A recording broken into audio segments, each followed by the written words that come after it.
Check 1 2, check 1 2, check 1 2.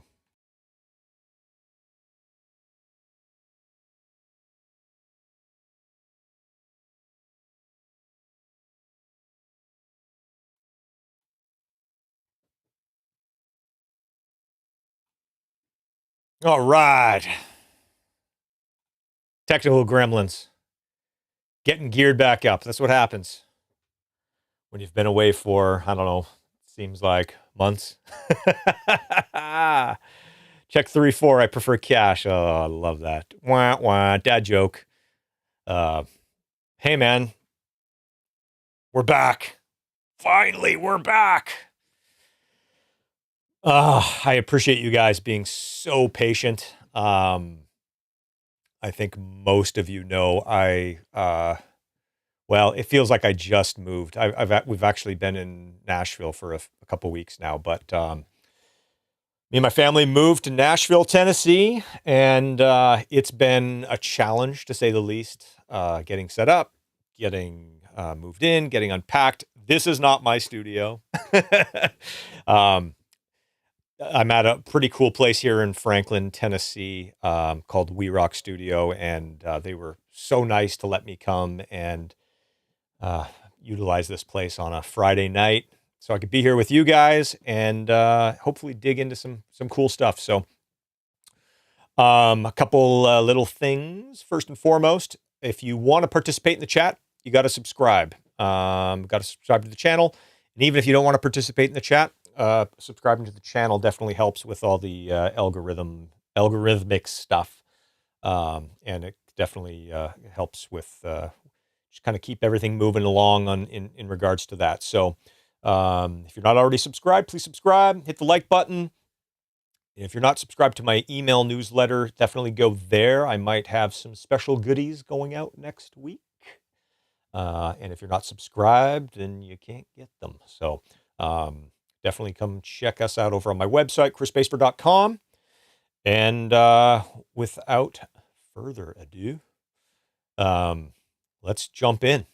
Oh, really quickly, I do want to say this. I just kind of gave everybody the whole rundown on why I've been absent for a couple months, not only on live streams, but kind of social media as well. Obviously, moving is insanity, even if you're moving down the street, let alone, across the continent. But I did just want to say a huge thank you. I had so many people reach out, especially here in Nashville, man. Like, there's a few people who asked, like, why are you moving to Nashville? Are you going to start recording country music? And I'm like, well, I'll record music. Good music's good music to me. I like all sorts of music, but it wasn't necessarily like, oh, now I'm doing country music and I got to go to Nashville. Nashville there's a reason they call it Music City, USA. And the music business is just so prevalent here. And I have to say, like I said, I've been here for a couple of weeks. I've had so many people reach out and offer help, offer, what, if you need anything, let us know. Or if you're looking for, all the usual stuff that you need, let us know if you need, doctors or, a place to fix your car. Like, just everybody's been so friendly and helpful here. And so I really just need to thank everybody. If you've reached out on Instagram, if you've, shot me an email, just all the support that I've felt, not only when I announced that I'm coming here, but then also once I got here.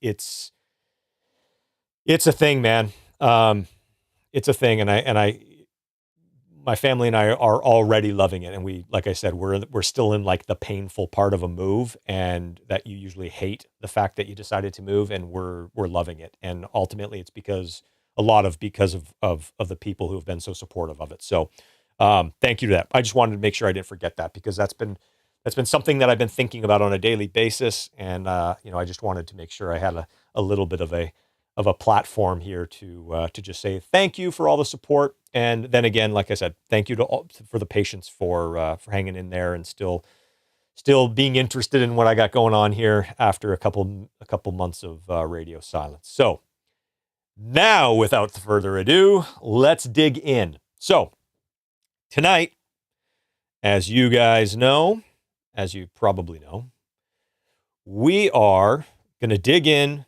to a track that I recorded for the band Theory of a Deadman. On their album Savages, they had a song called Livin' My Life Like a Country Song. And if I remember correctly, I think Howard Benson produced that album, and I think Chris Lord-Alge mixed it. And great album, sounded awesome, a lot of awesome songs on it. The band wanted to just do a reimagined, little bit more modern, little kind of beefier version of that song. It's kind of like a little bit of a play on the kind of the country lyrical content. Jay Rustin mixed it. Thank you, Joe. Appreciate that. We've got, ladies and gentlemen, we've got Joey Dandino, drummer for Theory of a Deadman, in the chat. So make sure you give him a warm welcome. Man, I didn't know Jay Rustin. Did he mix the whole album? Joe, did he mix the whole album or just that song? Why did I think Chris mixed that album? Probably because he just does so much of Howard stuff. I just assumed. Man. Well, thank you, Joe, for letting us know. Yeah, so we wanted to go in. The band reached out, and it was Chris mixed Angel. Gotcha. Okay. Band reached out, kind of said, here's kind of what we're looking to do. And so here we go. My goal as a producer, and I'll give you a little bit of insight, because I've actually, I've had this question kind of come up a few times. Once I told people what I was doing with the band, and even when the song came out, a few people reached out. Is that weird doing a song that's kind of already been out?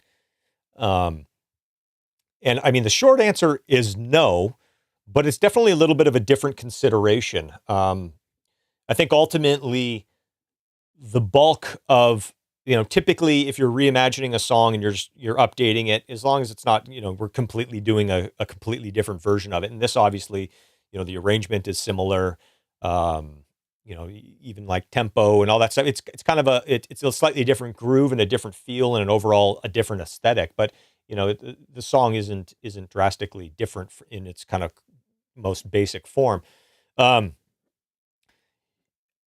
It's actually pretty fun to do, because a lot of the big question marks when you're working on a song when a song that's never come out, like let's say a brand new song, a lot of the question marks on when you're doing a remake or you're kind of reimagining, I call them a redux. A lot of those decisions have already kind of been made, and they're not question marks. Like, for instance, like the lyrics are the lyrics. And yeah, you might change a thing or two here, but the chord progression's the chord progression. The melody's typically the melody. So what it enables the producer to do in the band is it lets us really focus on kind of all the other stuff. So like the sounds, the way that we layer things up, the production, figuring out how to put a fresh spin on it while still, like I said, being the song. It was a great song. We didn't need to necessarily rewrite anything or change it that drastically. We just wanted to give it a little bit of a different feel. So, yeah, it's kind of an interesting situation. But when the band mentioned that they wanted to do it, I was absolutely gung ho. Been a big fan of the band since the early days. Obviously, we're all Canadians, and they were in that whole kind of early 2000s Vancouver rock scene that was happening, that obviously, Chad Kroeger and Joey Moy were so prolific in kind of putting a lot of that stuff together. And so, yeah, here we are. The funny thing is, I've got one more funny little anecdote about, I just mentioned us all being from Canada. I was on a call with my mix assistant, Irene, yesterday, and we were kind of talking a little bit about the production and the mix of this song. And she's in Spain, and she said that, in Europe, they refer, like the kind of production that we're going to open up today, they refer to that as like American production. And I just kind of started laughing, and I said, well, it's funny because we're all Canadians, and all my favorite productions and all my favorite producers that kind of do this style, most of them are Canadian. That being said, it is definitely an American thing. And what she was talking about was kind of the way that we layer. It's not just like two guitars from top to bottom and a drum kit. It's very layered, and it has a lot of different sonic kind of characters to it. So that brought me to the kind of the story to her about kind of where that a little bit of that kind of originated, or maybe all of it originated, was with a guy named Phil Spector, and he used to his production in like the, I don't know, 50s, 60s for sure. I don't know if it was maybe, I don't know, 50s, but somebody can correct me on that. But he kind of developed this thing called the wall of sound. And the wall of sound was basically having multiple instruments play the same part, but because of the timbre difference and because of maybe the range difference, it has an effect. It's kind of the way that, like in rock music, you'd have a rhythm guitar playing a part, and then you'd have the bass just playing kind of like the root note of that same part. That is kind of the wall of sound. And then we might have an acoustic guitar playing the same thing as the electric guitar, and it's just adding to this thing that makes the sound what it is. So that started a long time ago when he was doing that with orchestras. Typically, each instrument in the orchestra was playing a different part, whereas Phil Spector would have them play the same part and make it this big sonic thing. So it's less about a bunch of different parts, more about, you know, the sonics of each instrument playing that part. So anyways, it was cool because we did a lot of my production style is that I like layering up sounds, but that doesn't mean I want it necessarily to be busy.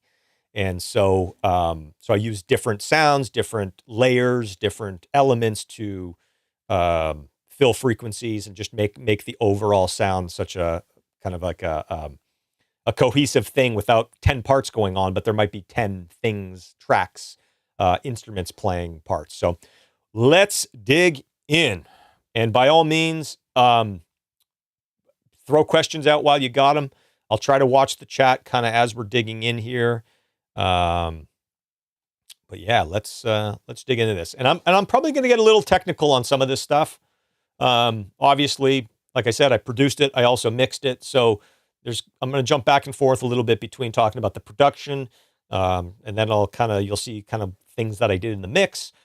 Again, if you've watched any of my other live streams or read any of the newsletters that I've sent out, I a lot of the times when I'm producing, I'm already thinking about the mix, or I'm thinking about what I can do to make my job as a mixer, I don't want to say easier, but make the whole thing come together better. So, to me, it's very tightly knit together. So anyways, here we go. I'm going to play a little bit of the song. And I do have the original version here. I don't know if I'm going to get flagged on YouTube here. So maybe I won't play that right out of the gate, but, I'm going to play a little bit of the song. Maybe we'll just I'll kind of fast forward to, I completely forgot to mention. I apologize because this was such an awesome part of it. We had an amazing artist by the name of Cory Marks feature on this song. So Cory is another Canadian, an amazing singer. If you're not familiar with Cory, definitely check him out. He's killer. Another guy that I was a fan of before we did this, and when that came up that we were going to do, that Cory was going to feature on this, it was awesome. So Cory's singing the second verse, and then a couple other parts throughout the song, second verse, second chorus, and then kind of throughout the song. So something to just listen for. So here, let's dig in. I'll just play the top of the song, and as I'm playing it, I'm just going to kind of solo a few things, and we'll just start kind of talking about how this whole thing went down. If you've seen my my mix template live stream that I did probably about a year ago now, this should look somewhat familiar. I had to reformat a few things because I'm not at my studio and I don't have some of the equipment and some of the outboard gear, but sonically it's very, very similar. So, all right, here we go. How about some vocals? You took it all and you moved away. Now I'm living in a trailer by the interstate. Maybe the drinking made it worse. It got me through the night, but the morning hurts. My God, what have I done? We could have had it all, but I made you run. Oh, where did I go wrong? I'm living my country. Well, I get it. I'm living like I'm in a Willie Nelson track. Sad, ended up. My whole world's gone. Living my life like a country song.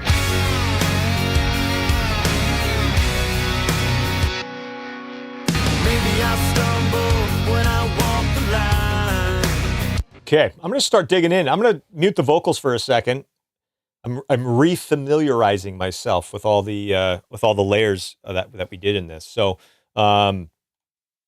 really quickly here. So this loop, there was a loop on the original version as well, and I just kind of wanted to just give it a little bit of a different aesthetic, and so I just went through and kind of built very, very similar pattern. And I think the loop on the original was actually a lot more, a lot busier, but the loop's just made up of a bunch of just different kick samples and a bunch of stomps.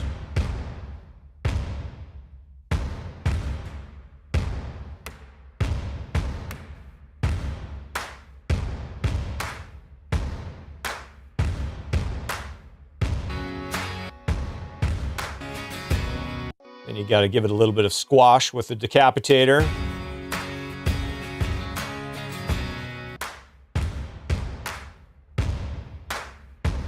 Just kind of toughens it up, right? Okay, so this intro part, we have an acoustic guitar going throughout the song, and it's one of those scenarios where we want to get the chorus big and rock sounding, obviously, but having the acoustics go all the way throughout the entire song keeps this kind of sparkly top end that the acoustics have that electrics don't. And you'll see when we get to the chorus, we actually did another layer of acoustics here. So we did an acoustic.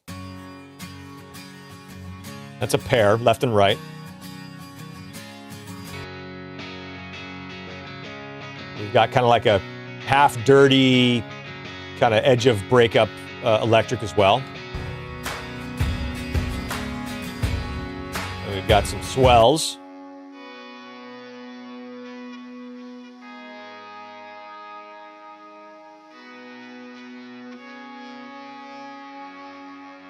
I think I might have added those after the fact. What's this part here? Oh, love this. Somebody asked what the signal chain on the acoustic was. Yes, I do remember. So the acoustic, I had the guitar was a Gibson J45. I think I'm trying to remember. We were at the Armoury Studios, which is, as you guys know, is one of my favorite places. We're at the Armoury Studios. They've got they keep this quiet, but they've got a pretty awesome collection of guitars. And it's basically like guitars that were given to Bruce Fairbairn by, Eddie Van Halen and Angus Young and stuff like that. So the guitars we used were a kind of a variety of what was at the Armoury, and then I brought in a bunch of guitars as well. So I think the guys were on tour at the time, and they had like a 3-day window that I could get them up in Vancouver to the Armoury, and we could do the session. So the majority of the gear, I don't think they brought anything. I think the majority of the gear was stuff that I brought, and then we rented a drum kit and then some guitars and amps that were at the studio. So the acoustic was a J45, and I mic'd it with there's a company called ADK, and they make I want to say clones. I guess they're clones. They make like clones of other mics. And about 10 years ago, I had them built, like do me a custom 251 clone. And I was so impressed by it that they also had some small diaphragm, like KM84 type mics, that I bought a pair of those. But the cool thing about them is you can unscrew the capsules, and they've got these like lollipop capsules that you can screw on. And so I bought the lollipop head, which is a C12 capsule. So it's basically the capsule that would be on a C12, or similar to like what the old 414s, I guess. No. No, I don't know if the old 414s had them. Maybe I'm thinking of that wrong, but whatever.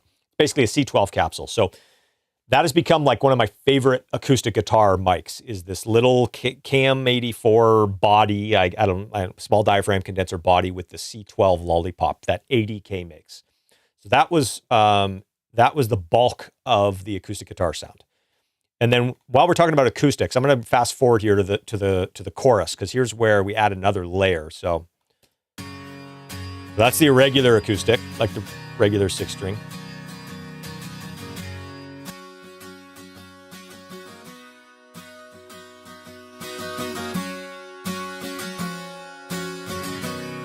So that's what they call a Nashville tuned guitar. And basically what a Nashville tuning is picture a 12-string guitar. So you've got the regular 6 strings, and then the top 4 strings you have the octave up of the E, A, D, G, and then the E and the B, or the high B and E, are basically unison, and that's what a 12-string is. So a Nashville tuning is basically all the low strings gone. So like the lower octave. So it's only the high octave of a 12-string. Way easier to play, number one.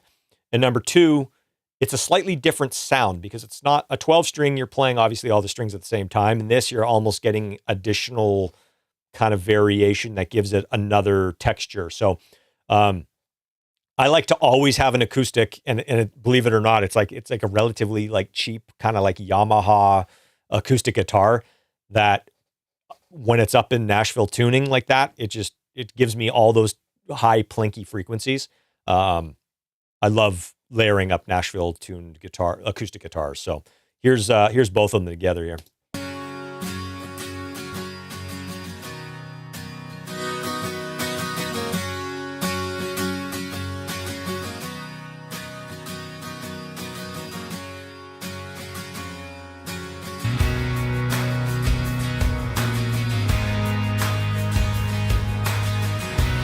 I'm going to solo a few more elements here.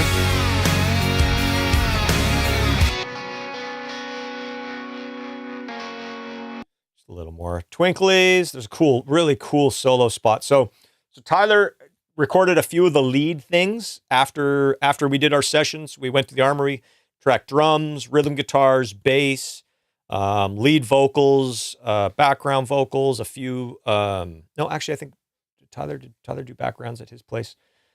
We got the bulk of it done, and then we all kind of dispersed. The guys went back on tour for a little bit, and as I was kind of getting the track together, kind of did some overdub parts. But so here's this little fill section here.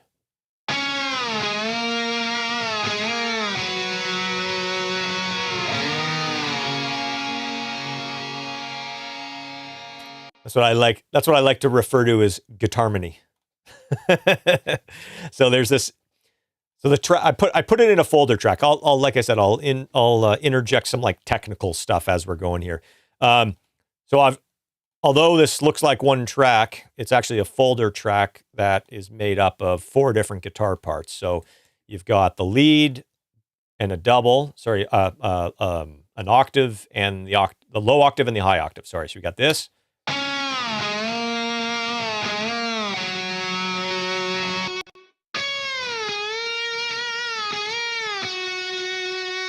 And then we go harmony for after the first little round.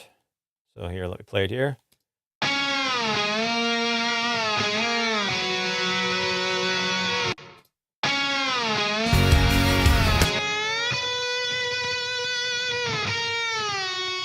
Then we added another harmony on the back half.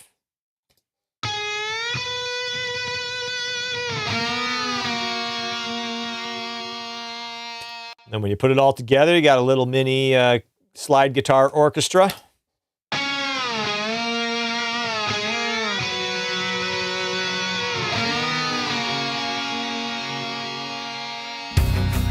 All right.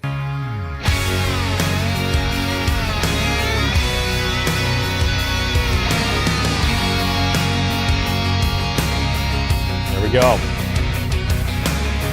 We got some lead guitar parts coming in here.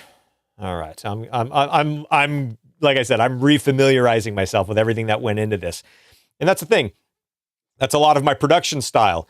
It's parts and layers, and it might speak as one guitar. It might look as like, or hear, you might hear one guitar or a one part, but it might be three different layers, or it might be a low octave and a high octave, or like the acoustics with the high string. So that's just something I like to do to give some texture, and also to be able to accent certain parts and make certain things kind of stick out, and just give a nice little lift in certain areas. So I'm getting way ahead of myself though already. So let's dig into the drums a little bit, because there was some really cool stuff. The Armoury, if you guys saw, I had a quick Instagram live with Joe, the band's drummer, and we were talking about the Armoury, and I don't know if I don't think I got any pictures of this particular session. Oh, you know what? I think I got one. I did get a picture of the guitar amp setup, I think, which we'll get into in a second. But the drum room at the Armoury is magical.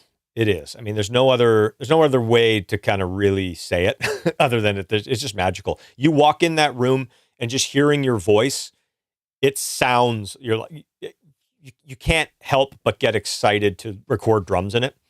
And so, I mean, I like drum room mics anyways, so I'm always going to record a bunch of drum room mics. But when I go to the Armoury, it's nice because a lot of them are so usable.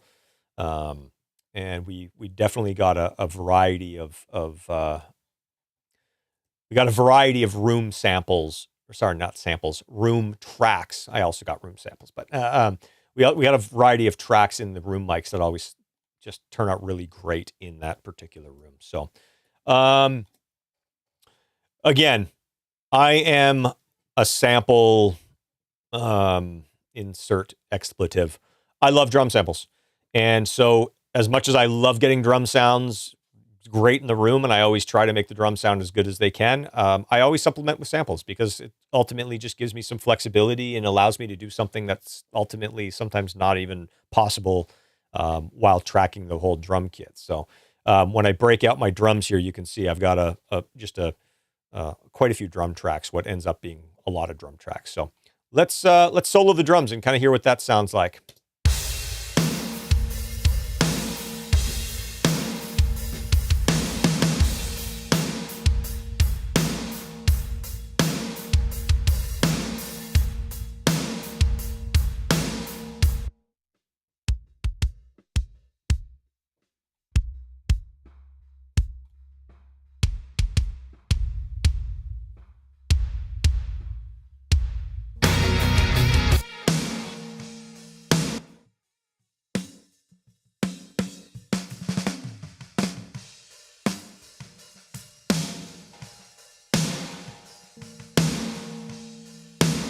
There's that bong, bong. Sometimes it's interesting. Obviously, I talk a lot about mixing drums and drum samples and stuff like that. A lot of people seem to kind of associate a lot of my mixes with drum, like just kind of like big drum sounds. And something I find a lot of people do kind of inadvertently is try to get drum sounds in solo. Or just by listening to the drums.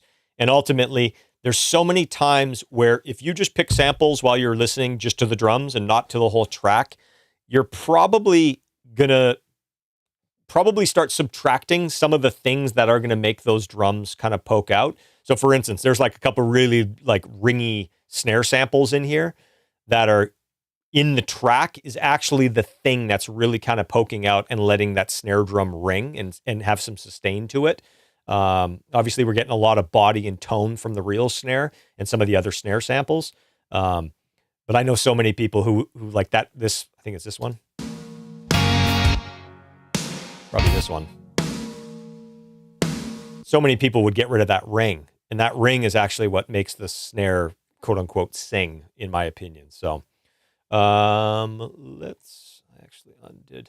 Like I said, I'm at a different studio, so I don't have my control surface in front of me, and I'm trying to navigate solos and mutes without.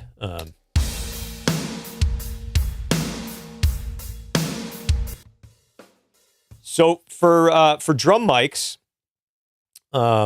really quickly, because I think a few people were asking earlier on, I don't know if Joe's still in the chat. Joe, we rented a DW kit. If you're still here, do you remember any details about that, like sizes or what the actual kit was? I know it was a DW kit, probably collector's maple, if I had to guess. I don't know if Joe's still here or not, but if he is, definitely chime in. For mics, and this is kind of a pretty, oh, awesome, Joe's still here. DW Collector's Maple, awesome. And if you remember sizes and heads and any other geeky information, everybody loves that stuff. So feel free to jump on and put whatever you remember. For mics, my drum mic setup is, I don't want to say never changes, but it's pretty kind of tried and true. I spend a lot of time when I'm not in a session, and I haven't done this in a while, I probably should, but I used to spend a lot of time A/Bing stuff and shooting out mics and doing all that type of stuff. And I've kind of come to the point where unless there's something new or unless we're really going for something different, I kind of know which tools that I tend to like and that enable me to kind of carve up the sound the way that I want. And so a lot of these drum mics are things that I probably use in most sessions. So let's see, actually, maybe I left in the comments what they were. Yep, perfect. So SM91 kick in, Sennheiser Mark IV kick out, an NS10 for the sub. The SM91 is usually right up in there, right kind of the middle of the drum. And then I think the Mark IV, which is like a Sennheiser large diaphragm condenser, that was kind of where the cutout is on the front head. NS10 obviously just kind of up against the front head a little bit. Oh, look at Joe giving us all the details. Dude, I love this. Thank you very much. That's killer. It's amazing. I will say this really quickly. We're talking about heads. It's crazy to me how little attention people give to what drum heads they use. Drum head can change the sound of a drum drastically. And it can take, in my opinion, it can take a drum that I don't like the sound of and you put a different head on it and nothing else changes. And it's like, oh, there it is. That sounds awesome. I tend to like heads that are a little more damp. I know, when I first started working in LA with Scott Humphrey, we would use like ambassadors a lot on everything, coated ambassadors. And although they have a lot of resonance and they do sound really good, I tend to now kind of lean towards, clear emperors and pinstripes and power strokes and kind of the ones that are a little bit more muffled, and then try to get the just kind of the fatness and the attack. And then usually I'll kind of supplement with samples to get kind of like the sustain in the ring. But anyways, snare, I had an M80, which is like a Telefunken kind of 57-ish kind of thing. A Bear 201, which is another really great snare mic that I don't see a lot of people using. And then on the bottom of the snare, I used a Sennheiser 609. To be perfectly honest with you, bottom mic, for the most part, I kind of don't care too much what it is. That Sennheiser is awesome because it's got a lot of like mid-range kind of accent to it. And it's really nice to be able to fit in underneath a snare drum. So when it comes to underneath the snare mics, for me, being able to get something in the right spot is almost more important than which mic it is. And so I tend to use small mics. If you can get a side address, something that can fit under there is great. So tom mics, my old trusty, tried and true Audio-Technica AE3000s. They're a little side address condenser mic, probably one of my favorite tom mics. Also a great electric guitar mic as well.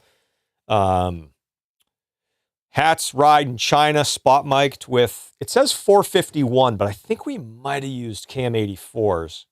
Or maybe we started to use KM84s and there was something buzzing. I can't remember. Either way, small diaphragm condenser on those. The overheads, for those of you who know, I do my left, center, right, and then I just printed as a stereo track. So that was actually 3 mics. I used the Earthworks SR25s, which are super, super transparent, clean, hi-fi, really fast, small diaphragm condensers that I love. And then we go to the rooms. We've got the Coles that were kind of a little bit closer to the kit, and I put the Coles almost right next to each other. So there's not a ton of stereo information. They're very close to one another, but I love that sound. It's almost kind of like if you were standing in the room with the drums. That's kind of what I'm going after with that sound. The room mids were probably maybe 15, 20 feet back from the kit. And those are the Crown PZMs that go right on the hardwood floor. Probably my favorite room mics.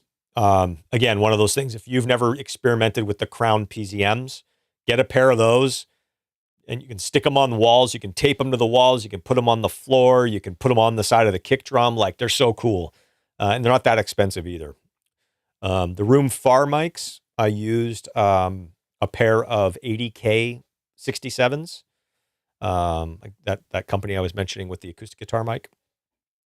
And then this is the coolest. This was kind of like, for me, a little bit of the highlight of this drum tracking session in regards to like setup, was I used the Townsend Sphere mic, which is it's a stereo mic. It's a modeling mic, but it's got 2 capsules in it.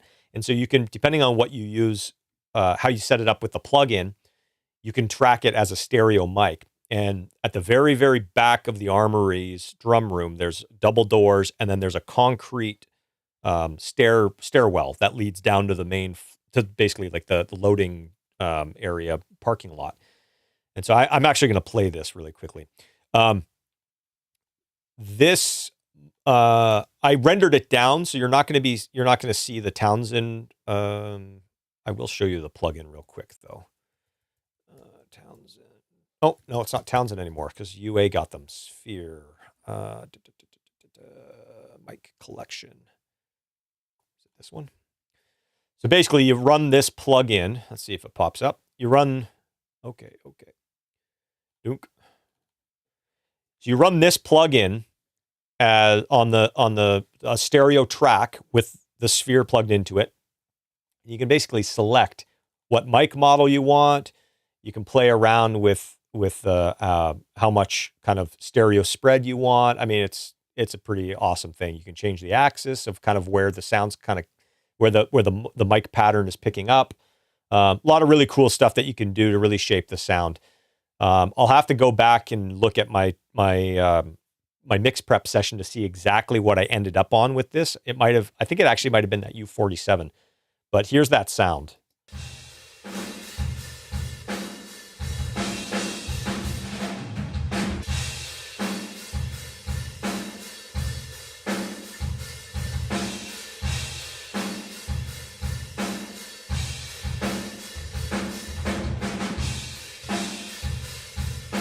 I mean, it sounds like it sounds like a Lexicon reverb unit. It's crazy.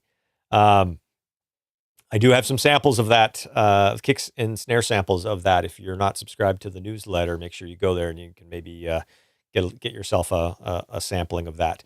I'll solo some of the other drum mics as well, because you can just kind of get a little taste for why I have so many different room mics.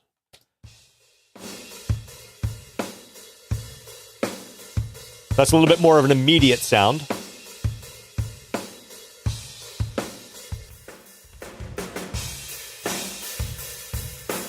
That's the PZMs.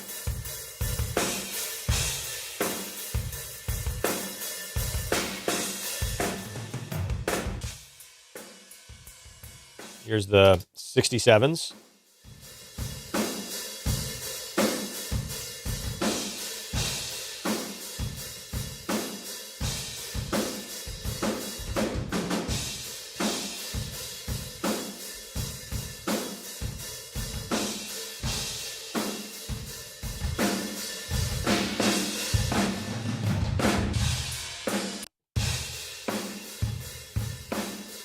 And then what I do is I bus all of the room mics down to a single track, folder track, and I just treat them as one thing.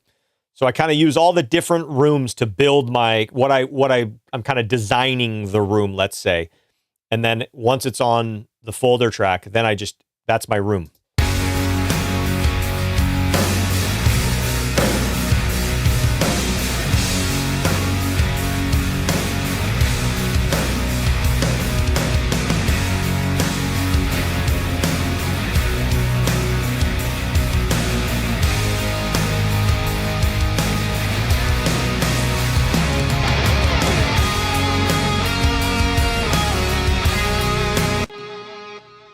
That really simplifies things. And at any point in time throughout the song, like when the verse was happening, if I want to bring down the stairwell, you can. If you want to bring up the room close, you can. You can do all those moves in automation on these tracks. And then once you get to the folder track, that you just treat that as kind of like your main thing. Jordan mentioned, he goes, yeah, that room eats up the cymbals. Well, there's a few things here because I've tracked in that room quite a bit. Number one, and I'm not just saying that because he's in the chat, but the way that Joe plays the drums, he plays in such a way where he's hitting the shells hard, but not just smashing the cymbals. Like he can play in a balanced yet still aggressive way, which makes my job way easier. So number one, that what you're hearing is a big part of the way that Joe's playing. But the room does diffuse in a nice way where it's not all cymbals. And because the room is so big, you have got a lot of options as to where you want to put the mic. So you can find the spots where the cymbals aren't really building up. The one thing I will say that was interesting, the room far mics, those were at the back of the room, probably about 10 feet up. And this is actually a trick I use in smaller rooms, but in this room, it works great as well. Instead of pointing the mics at the kit, I point the mics at the back wall. So they're actually in cardioid. They're picking up the majority of the sound of the sound hitting the back wall and then bouncing into them. That's a way to kind of make a room sound a little bit bigger than it is. This room's already very big, so it's not like you necessarily need to fake that. But it just the sonic signature of the sound getting diffused, I like better pointing it at the back of the room instead. So. Neil asks in the chat, is there a trick to making sure the phase between all of those room mics is correct? Yeah, so a couple tricks. Number one, obviously, you can just try to flip the phase button and see if there's one that sounds better or not, and then go with what sounds best. But something that I like to do, and when I'm setting up drums, especially when I'm setting up a lot of room mics, is I'll have the drummer just play kick and snare for me. And I'll literally just go in and I'll look at a kick and a snare. So here's something. Actually, this is a great question because this is something that comes up a lot. People ask me if I do this or not, and I typically don't. This being, I know a lot of people who do this, and they line up all of their room mics to where they're basically hitting at the same time. I don't like doing that. I am not a fan of doing that. To me, a big part of the sound of multiple room mics is basically these micro delays. Sometimes not micro. The staircase, I did have to shift up. Like I think when we recorded this, because the staircase is so far away, I think it was almost like this. Like it was crazy. It sounded like a slapback delay. It was like.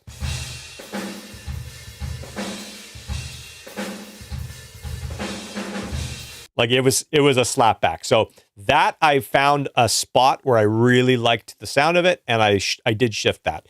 But for the majority of the time, I typically don't shift those. So what I was saying was, I get the drummer to play a kick and a snare. Just we're still getting sounds, and I'll record a chunk of it, and I'll literally just go look at it. And the idea is not necessarily always to have the front and yes, that's typically what you want is you want them to be in absolute polarity if you can, but sometimes that doesn't sound best. And so ultimately you got to use your ears. Sometimes the cancellation, everybody always thinks they're after perfect phase. And I can tell you, in my opinion, and I think, if we went down the rabbit hole on this, you'd probably agree with me. using phase and cancellation of certain frequencies, especially when you're talking about mics that are 30 feet away from each other, that have different pickup patterns and have different frequency spectrums. It's not like you're taking a sine wave and flipping the phase and it's canceling perfect. It's never going to cancel perfect. And it's never going to be in perfect phase as well. There's always going to be a little bit of that phasing going on. That's not a bad thing. That's not a bad thing. That's a good thing, because you can utilize that to give yourself almost like just like an unpredictable EQ. And part of that phasing that you're hearing in the way that certain things are filtering and certain things are reinforcing and certain things are getting canceled out. And it also depends on, how loud certain things are. It's not just like a static process. It's a dynamic thing. Plus with the drums, it's like that kick drum might cancel a certain way, but the snare drum reinforces a certain way. So the trick is a lot of trial and error.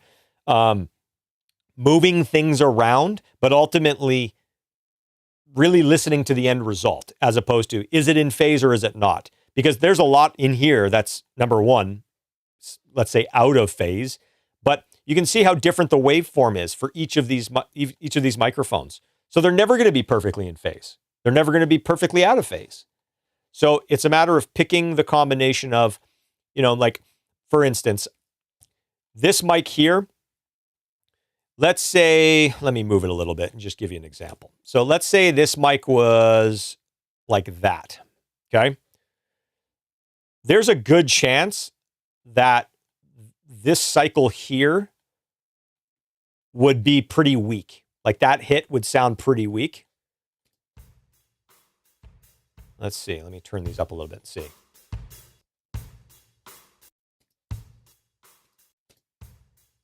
That's going to be hard to tell. But basically, if that was a scenario where it's like on the kicks, every time the kick hit, it was like, it's kind of weak. It sounds like it's kind of getting a little canceled. And then when you flip the phase, maybe it makes that better, but maybe now the snare is slightly out. So what I'll do is I'll figure out kind of what the good compromise is, and I might go just move the microphone. And so moving the microphone closer to the kit is basically the equivalent of doing that. So you can do it after the fact, but I like to hear the drum sounding good in context right away. So I typically will try to do my best to get everything, I don't want to say necessarily in phase, but get the phase doing what I wanted to do by moving microphones around and using the distance away from the kit to determine its placement with the other things, right? And so there's certain mics that you just might not be able to move. So I might move some of the other mics. Like for instance, like Stair's a bad example because that's more of an effect. But like the Coles, I might not have been able to get the Coles any closer. So instead of moving the Coles around and leaving the PZMs to get those to be better in phase together, I might have had to move the PZMs. So hopefully that answers a little bit of that question for you. But got another question in the chat. I think I might be pronouncing your name wrong. Owie. Sorry for butchering that if I didn't get it. As a producer, do you choose the drum tuning, or do you just let the drummer choose his tuning? Sometimes a little bit of both. I mean, if we've got a drum tech on the session, typically the drums will get set up to where the drums just kind of sound good, and then once we start hearing it with the track, then we can determine, okay, does the kick need to come up or down, or once you hear it through the microphone, is it too choked? Do we need more ring on the snare? For me, hearing the drum tuning with the song is a really big deal. I find if it's, I don't want to say in like super in tune, sometimes the drum, like if it's tuned to the same interval as, let's say, like the bass or the root note, sometimes I find it almost like starts to disappear a little bit. So sometimes getting like a different interval or a different harmonic that kind of makes it stick out a little bit, to me is beneficial. But ultimately it's more of a trial and error thing. Again, I was lucky to have Joe, he knows what he's doing and he tuned the drums great. And I think ultimately it's a collaboration typically between drummer and engineer as to, how the drum sounds, under the microphone through the speakers and within the context of the song. So again, hope that answers your question. Okay, so those are the room mics. I know I'm going to start getting some questions about what these MIDI tracks are. And this is kind of a little bit of a trick that I do. It's pretty much part of my mix setup now. So I think for most people, having a kick trigger and a snare trigger is pretty standard. Tom triggers, same thing. So I've got MIDI tracks that I can trigger samples with. And I can also use the MIDI tracks to trigger like Drum Forge Arcus, which I use to kind of control the envelope of the drums, that type of thing. But you can also use it to trigger samples. Having a MIDI track just gives you a lot of flexibility as opposed to just like a key spike track. I typically do both and use them for whatever I need them for, but the MIDI is the one that does the heavy lifting for me. So, like I said, most of us are going to have a kick MIDI. Well, here's the other thing. If you do it in MIDI, you can do this, what I'm about to show you, very easily. If you do your triggers in MIDI, you're going to have a kick trigger. You're probably going to have a snare trigger. You're probably going to have tom triggers, possibly, maybe not. But here's another little trick I use when it comes to rooms. I will make a room MIDI track where I'll copy my kick, my snare, and my tom triggers into this one track. And then what I'll do is I'll take this and just trigger a room sample of some sort to mix in because there's no cymbals in it. So check this out.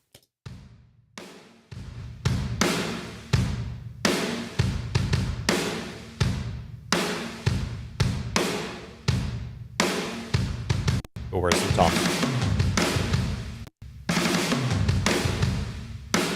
Okay, so now if we take all the rooms that I recorded, right?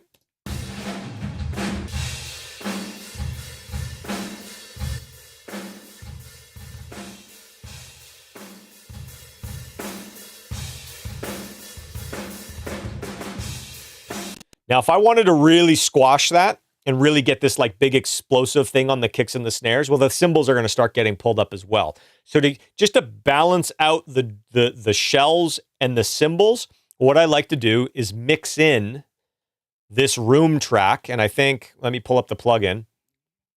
I'm using Easy Drummer. Looks like it's like the Warehouse kit. Yeah, looks like Warehouse kit. And I've only got the rooms on. So if you go look at the mixer, it's just the rooms. Overheads, ambient, mono comp. That's it. There's no close mics on. And so when we're dealing with the rooms here, hang on one second.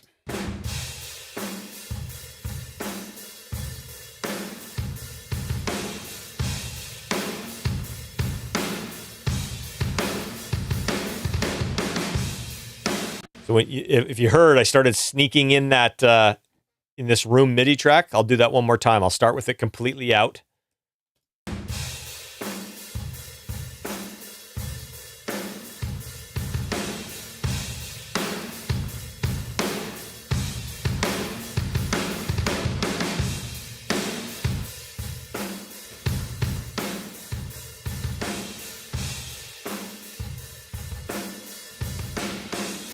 And it just, what that does for me is it just kind of, it's almost as if you had a knob to turn up the drums and turn the cymbals down. It just, I don't want to hear this necessarily. I don't want the character of the rooms to be this MIDI track. I just want a little bit more like explosive attack on the shells to just balance out the shells versus the cymbals. So if the cymbals and the shells are here and I just sneak this in, it's just going to make the shells sound a little bit more prominent within the whole thing. So like I said, they're not very loud. It just gives you just a little bit of weight, a little bit of flexibility with kind of getting a little bit more drum as opposed to just the overall kind of balance of whatever the kit was in the room. So A couple questions popping up. What's the most efficient way to create those MIDI tracks? We could do a whole live stream on creating trigger tracks. So I will say this. I've got, thank you, Jordan, Massey DRT. Massey DRT is a great tool. I'd probably say that, in my opinion, it's probably the best tool to get audio into MIDI.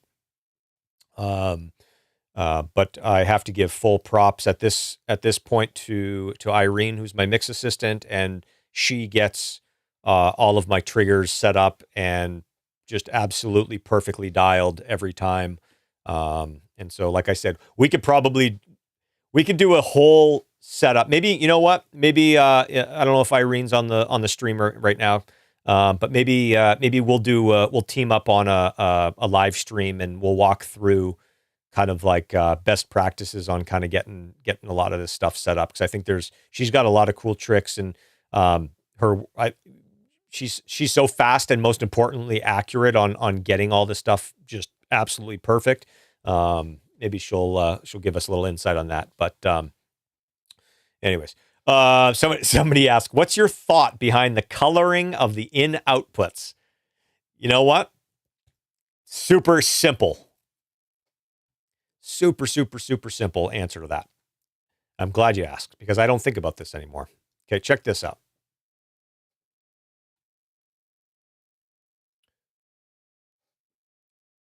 If I accidentally, actually, you know what? I'll give you a better example. Okay, so I've got all these cymbal tracks are routed to a cymbals folder. And so the bus that I use for that is this. Okay. I also have a parallel for pretty much everything. So the parallel looks very similar. Actually, that's a bad example. The colors are the same. I screwed up. Anyways, I was going to give you a really good example of why I do that, but here's the reason why. The colors let me very quickly identify whether or not something's incorrectly routed. So when I'm doing a setup, or if I've created a new track and I've imported a track from another session, and let's say I imported, there was a session that I did a year ago where the room MIDI track, I really liked the way that sounded. So I imported that from another session. But that session, for some reason or another, I didn't use the room folder track. I had that routed to the main output.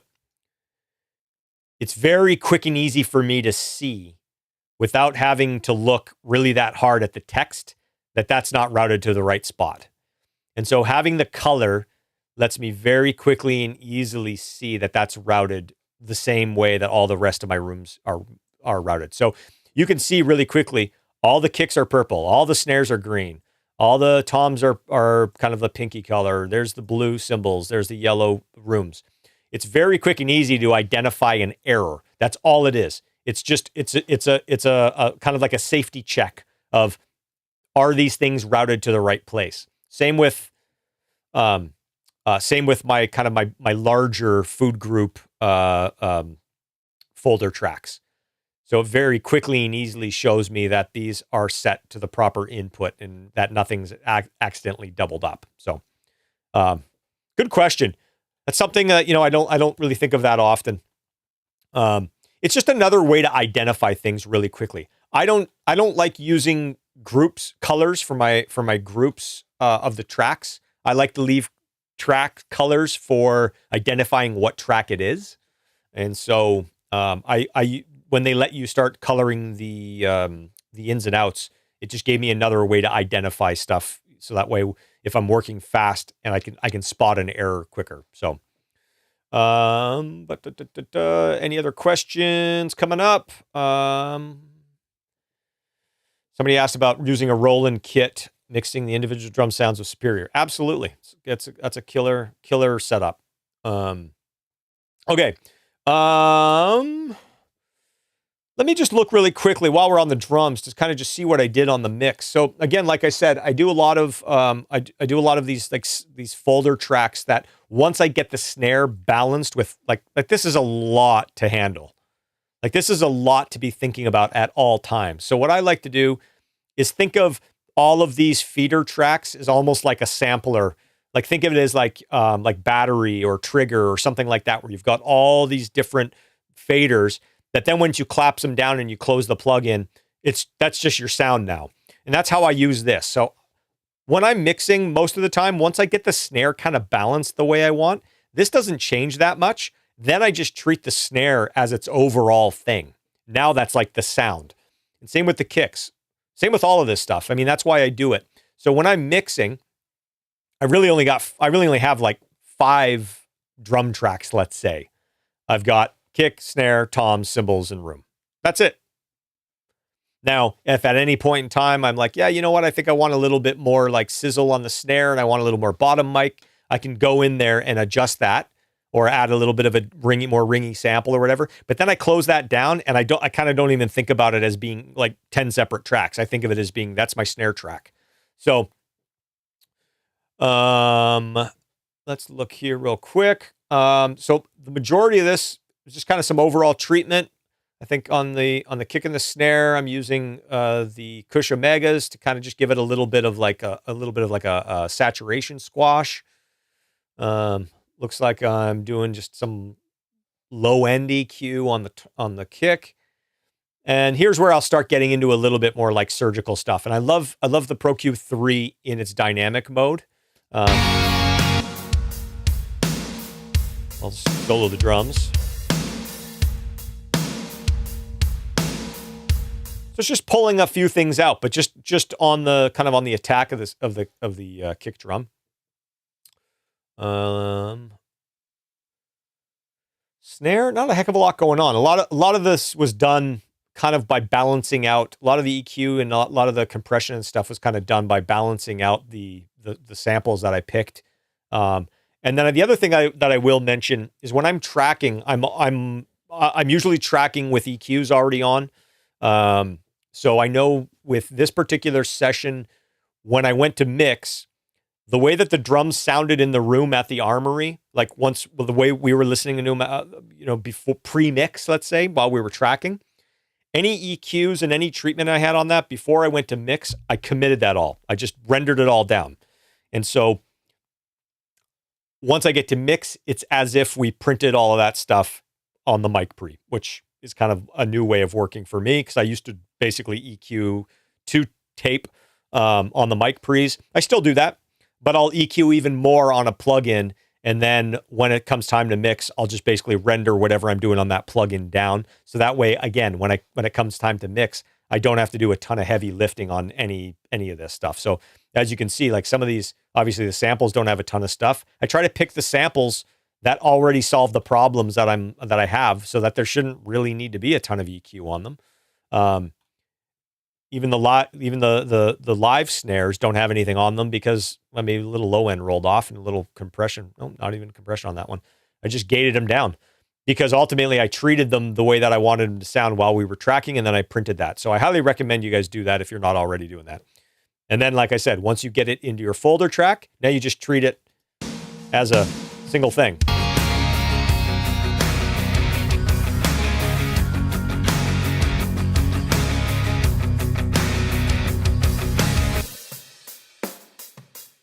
Cymbals. One of the reasons why I like to spread out the cymbals in the room mics is because I like to be pretty aggressive with getting rid of low end and kind of harsh resonances on the cymbals. So got actually a little bit of dynamic top end ducking here as well on the snare hits.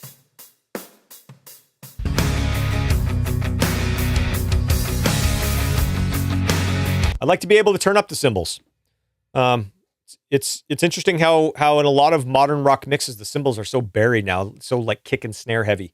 I do like to turn up cymbals. So being able to compete with all the other stuff that's going on, you need to figure out ways to kind of tame them down. So I know a lot of people use Soothe. I really like this plugin, Drumforge Clarify. It's a really nice way to just kind of tame some of the harsh frequencies in the cymbals. And then Yeah, room mics. Like I said, I kind of treat that all as one thing once I get the balance the way that I want. The only real heavy lifting that's being done that didn't already get printed is on the room MIDI track. So, yeah, there it is. Another cool thing about the drums, it seems to be a topic du jour, topic du year. It's always a topic. Parallel compression. So I've kind of gone back and forth over the years on the way that I parallel compress and the way that I have come to what works best for me. Let's say that. What works best for me is having two separate parallel chains. And I have one of them as just a straight parallel drum bus, and basically all of my folder tracks here have a send to that parallel drum bus. So these are sending to here. And then I've also got a separate one that I refer to as K&S. So it's a kick and snare. And so even though you'll see I have the toms routed into this one as well, it's basically only the kicks and the snares. So let me turn off all the drums except for the kick and snare parallel bus.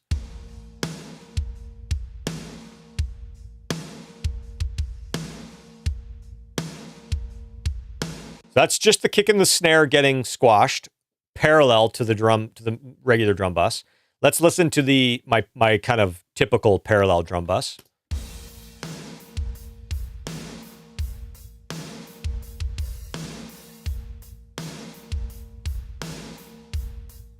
And then we'll listen to only the dry stuff.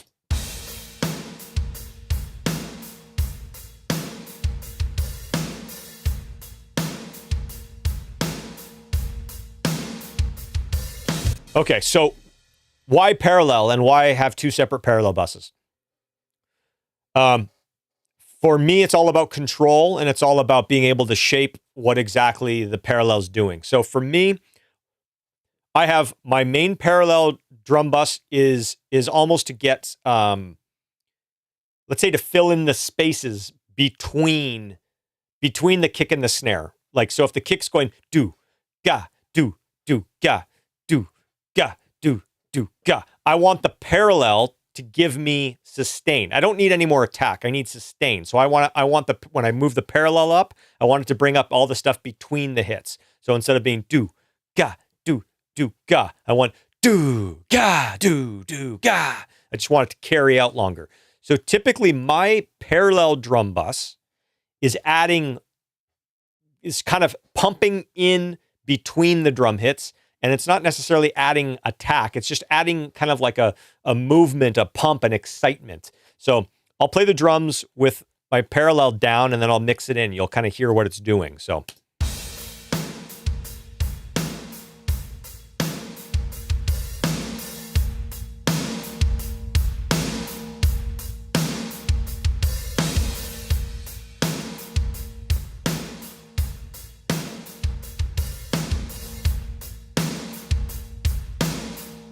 Like you can hear almost like a whoo, rah, whoo, rah.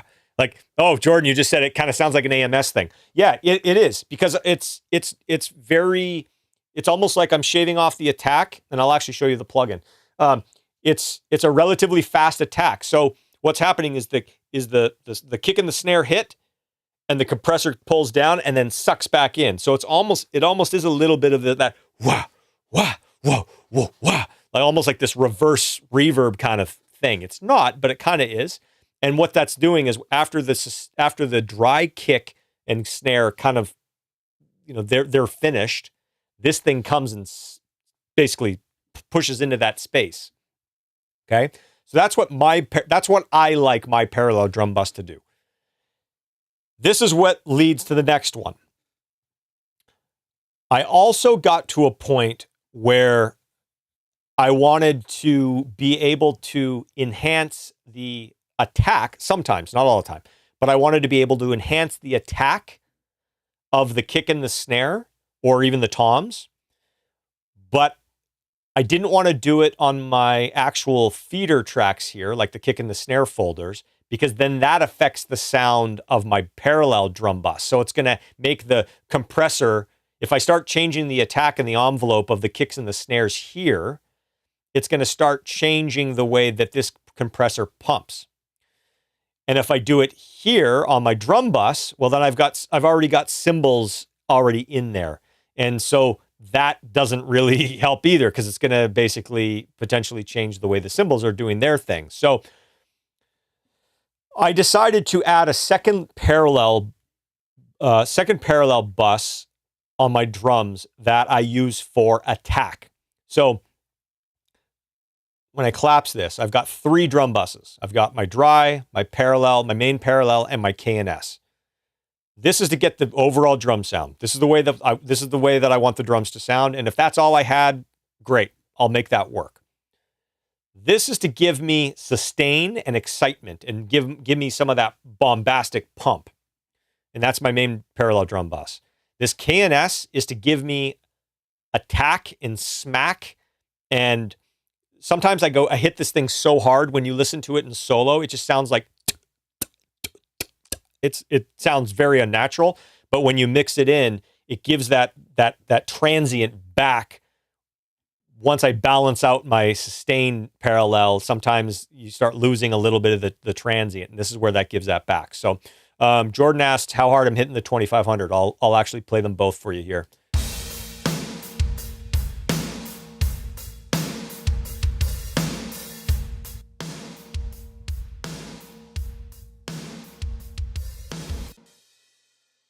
I would say that's like medium hard. The reason it sounds harder than it is because obviously you've got the settings here and it's such a fast attack. This is kind of my starting point here. This is kind of like my starting setting in this for my drum, my parallel bus, but I will go in and change this a lot.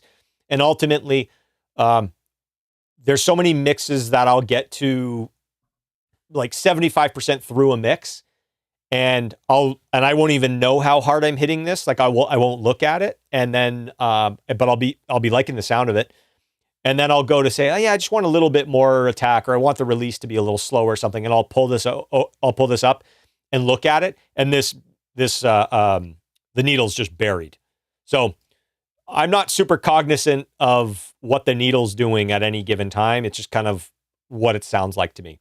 The other thing is, I figured out a little bit of a gain staging as well, to where I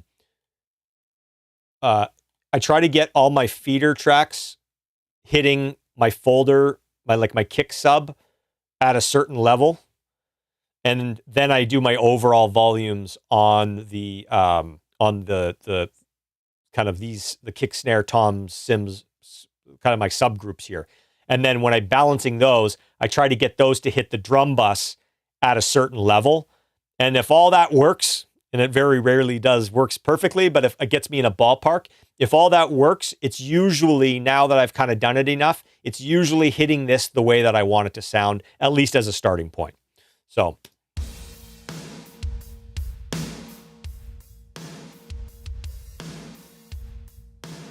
like that's obviously killed.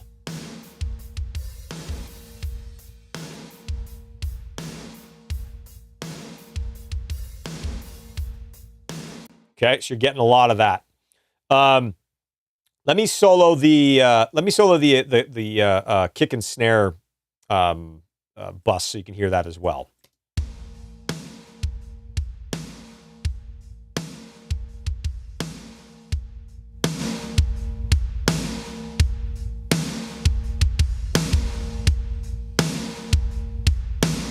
And again, I'm typically just looking for like that tick on the top of the each hit.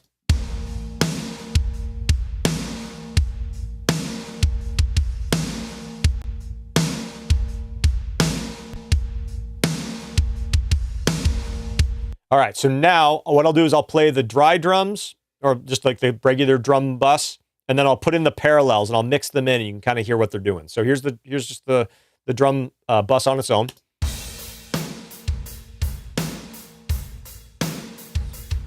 Turn my effects back on here.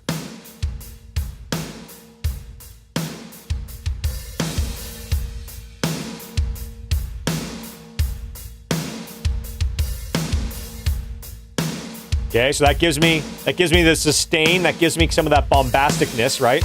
Mute it.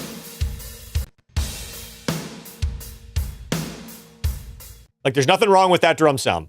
But when I put that parallel in, it just gets more like bombastic and exciting, right? So I'll do that.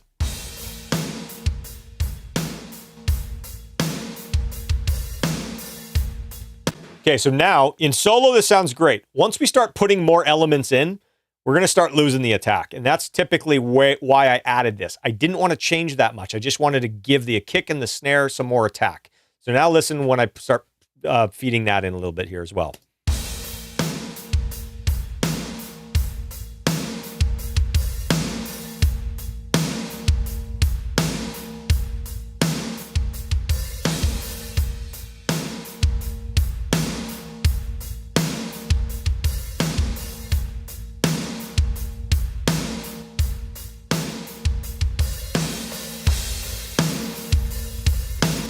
I just saw something cool that I should also mention.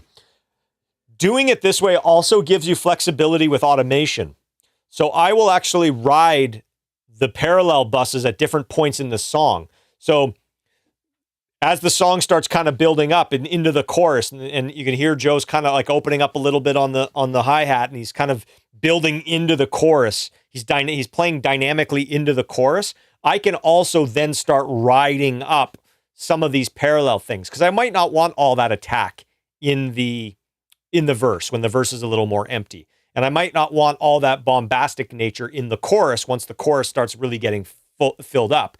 So basically it's almost like, again, having a plugin on your drum bus that has like sustain and attack. It's almost like having a transient designer on your drum bus with a wet dry option, but also then giving you the option of what you want to put through it. So in this scenario, I only want to put the kick and the snare, and I actually put the toms through the attack parallel.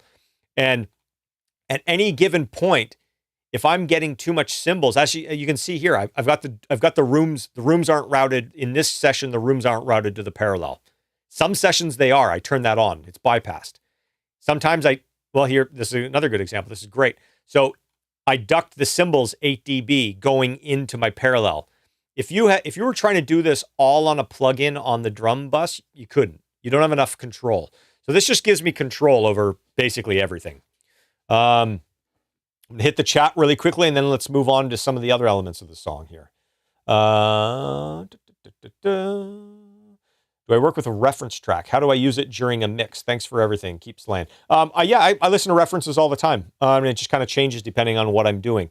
If there's a song that's on the radio that I'm like, man, that's got a really great bottom end or something like that, I might put that in my session and reference that. If it's something that I've done that I really like the overall, just like the way that the overall EQ balance was, I'll bring that in.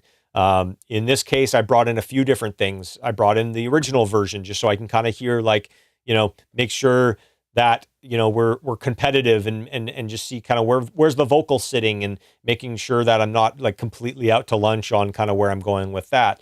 I brought in a few other references for just for like, snare levels and stuff like that. Like, all they are, I'm not trying to chase anything and I'm not trying to match anything. It's just a reference. So I'll do a mix typically 75, 80% without referencing anything. And then I'll start referencing, because that gives you kind of an idea of where you're at. Somebody mentioned here, so you're hitting your drum levels hitting around -6 at the master. And I think, are you talking about -6 on my drum bus? Yeah. So, and again, I'm not super particular about like the actual level that I'm hitting it at. It's just as I'm starting to get the track set up, I like to kind of set my levels to where they're at least at a somewhat of a consistent level. So actually, to be honest with you, -10 is my target on like the kicks, all my feeder tracks, like the kicks going to the kick sub.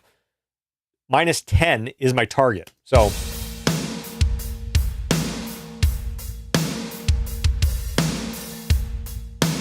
I'm way off. Not way off. I'm probably like -5 on the kick. I'm probably -2. Oh, maybe -4 on the snare on the hard hits. So I'm ultimately I'm exceeding all of these levels, and I probably started with my drum sub here being -10 as well. And then just as I start adding things and as I start building the track and you start adding some low end, you start adding some compression, the levels just start getting louder. And so ultimately, that's kind of why I started building out a little bit of a gain staging methodology to provide myself some headroom. So, oh, my in-ears is coming apart here. So let me answer a few more questions while we're fixing my my little monitor here. Jordan asks another question, parallel question. Are you typically starting with your sends at Unity and then tweaking them as the mix develops? Yes. Yeah. So if you look here, in my mix template, I believe all my sends are at Unity, Unity being 0. And these are post fader. So that way they follow the balance. If I'm adjusting balances down here, the balance to the drum compressor is following that. And then I start ducking stuff as I need it. So I find in my parallel, in my kick snare parallel, depending on what samples I'm using, sometimes the snare needs to be ducked a little bit. Sometimes the kick needs to be ducked. I want them to kind of speak evenly. I don't want one hitting the compressor harder than the other. So I'll adjust those so they're both hitting the compressor at kind of where they're giving me the snap that I'm looking for. And then again, a typical maneuver for me is taking the rooms right out of the parallel squash track and ducking the cymbals down. So I've brought them down -8. But I'll do that typically as the mix develops, like you mentioned. So one more question. What's the best way to get loudness without killing the mix? The most transparent clipper combined with a great limiter? ? That's a massive question. That's a really, really, really deep question that, again, we can probably go into a ton of. And we'll get to this maybe a little bit more on the master bus, because ultimately you'll see kind of my methodology for getting that. The quick answer is I'm trying not to do any heavy lifting with one particular thing. The way that I've figured out, and a lot of this was learning how to transition into the box when I was mixing on consoles. It's layers of saturation. It's layers of compression. It's layers of simulated analog stuff. It's layers of clipping transients. It's not smashing a transient, or it's not smashing your master bus with a clipper. It's maybe having a compressor that's pumping a little bit, and then following that with a limiter that's controlling some of the peaks, and then it's putting a clipper on the very end. It's kind of a combination of things, and you can see that already if you just look at my drums, right? So why do I have this omega on the snare? I wanted to tame some of the transient, and I wanted to kind of just fatten up. Instead of it being t, I wanted to be a little more ch, and it just kind of gives it a little bit of a.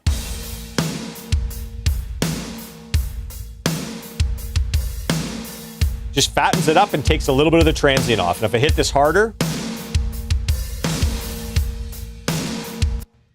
and it's almost, I mean, obviously that's crazy, but like, it's almost like you're, again, it's kind of the way you're balancing the attack and the sustain. It's almost like you're crunching the sustain so the attack doesn't sound so prominent by kind of saturating and distorting everything else. Same thing with the kick. Like I think I just want to do the same thing. Take a little bit of that snap off.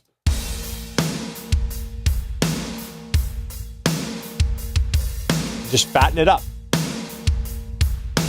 So I've got a layer of saturation there, right? I'm using on my subgroups here and my parallels, I'm using a 1084 plugin for just a little bit of EQ shaping. This plugin also adds a little bit of kind of like an analog thing to it that kind of just starts rounding things off and saturating a little bit. Not a ton, but a little bit. And then by the time you get to my mix bus, the first thing in my mix bus, well, it's actually, this is in place of, I go to a summing amp, And my summing amp, I hit pretty hard. So that's also doing some saturation. And then when I come in, my converter that captures the summing amp is the Crane Song head, which this is kind of based off of. I'm doing more saturation and tape simulation on that. So there's these layers. There's all of these layers of saturation that when you get to the end, if you want to put a clipper on to get that little extra loudness, great. But it's not like it's smashing the shit out of everything. And when you do it in layers, it's a lot easier to control. So at any point in time, if you're like, oh man, this is sounding really squashed, you can go and start turning stuff on and on, off and on, and finding out which layer is causing the problem. And you might find that the layer that's causing the problem is on your master bus, but when you turn it off, the whole mix doesn't fall apart. Maybe now there's just one or two elements that you have to go address some other way. But if you just leave all your heavy lifting to the very end, you're gonna paint yourself into a corner, number one. It's not gonna give you a lot of flexibility. And that's where you get a lot of where you can hear the limiting, you can hear the distortion, and you can hear the saturation. And a lot of the times I don't want to. I kind of want to, I kind of want it to just, I think this is the thing that I think a lot of people love so much about analog. Whether you like it or not, you're getting all of these layers of imperfections and saturation and frequency roll-offs and all of this stuff. It's inherent in the designs, right? It's a flaw in its design, but it ends up being a feature when we're trying to make big rock records. And so when I went in the box, I was trying to do all the heavy lifting on one or two things, and I found that until I got to a point where I'm like, I like this better than mixing on a console, was when I realized I need to do these little layers. But the same way of, if you think of the wiring of an SSL, you've got an input, there's circuitry, right? Then you've got the EQ, there's circuitry. You've got the compression, there's circuitry. You've got, depending on what fader, what kind of faders you're on, there's potentially a VCA, which is more circuitry. And then you're going to all that stuff's being summed together, and and there's more circuitry. And then you've got your output. Maybe you've got the SSL G comp in. That's more circuitry. Then you're coming out of that, going back into the Mixbus. There's all these layers of circuitry. And so when we're trying to do everything with one plugin at the very end of our in the box session, and then we wonder why it doesn't sound the way we want, or some people, they're like, it sounds so digital, or it sounds in the box, or whatever. I think that's a big reason why. So I try to almost think of this as a little bit of trying to interject these layers of saturation, as opposed the way that a console, it's not one circuit, it's a bunch of different circuits that all do this little thing. And by the time you get to the end, it's got this really nice, pleasing sound. And so I try to think of it that way as well. So a little bit of a tangent there, but there you go. I would love to have you mix my band. It is a signed and touring act. Cool. Send me an email. Go to my website, and there's probably an inquiry for that, or there's my email's on there. So would love to hear it. Neil asks, you mentioned at the top of the stream that you're missing some hardware since you're not at your studio. Was there any hardware running on the drums during the mix? Okay, so I will actually mention that really quickly. And actually, let me see. Let me try to pop something up here. Give me 1 second. Give me a second. I'm going to find something and see if I can show you guys what exactly I was using. Yes, found it. Okay. All right. Sorry, like I said, I'm not at my usual thing here. Okay, cool. Here we go. All right. This is the Mixbus for the actual mix. And so I was going out, all of these subgroups each go to their own output on the summing amp. And that shows up here. I hit the summing amp pretty hard. And so I have to trim it down 6 dB. And then the output of this gets routed into the output gets routed into the Crane Song. Crane Song has a healthy dose of the pentode and tape simulation on the AD. No triode. And then you can see all the fun, crazy stuff that's going on in here. So this is the Bus Plus, and then it goes into the Fusion. Jordan asked, you moved from the Obsidian. So I still have the Obsidian. I kind of have two hardware mix buses now. I've got this that you're looking at, and then I've also got the Bax EQ into the Obsidian, into the Overstair, and then back in. And so depending on what it is, and depending on what I'm working on, and kind of how the track is, when I first put everything in, when I say put everything in, when I start balancing the mix, once I'm in my mix template, I'll just very quickly turn each one on and be like, which one am I feeling? And for this particular one, when I turn this on, I'm like, ooh, I like what that does. And whatever the settings were set at, I kind of rolled with that for a while, and then I start tweaking it.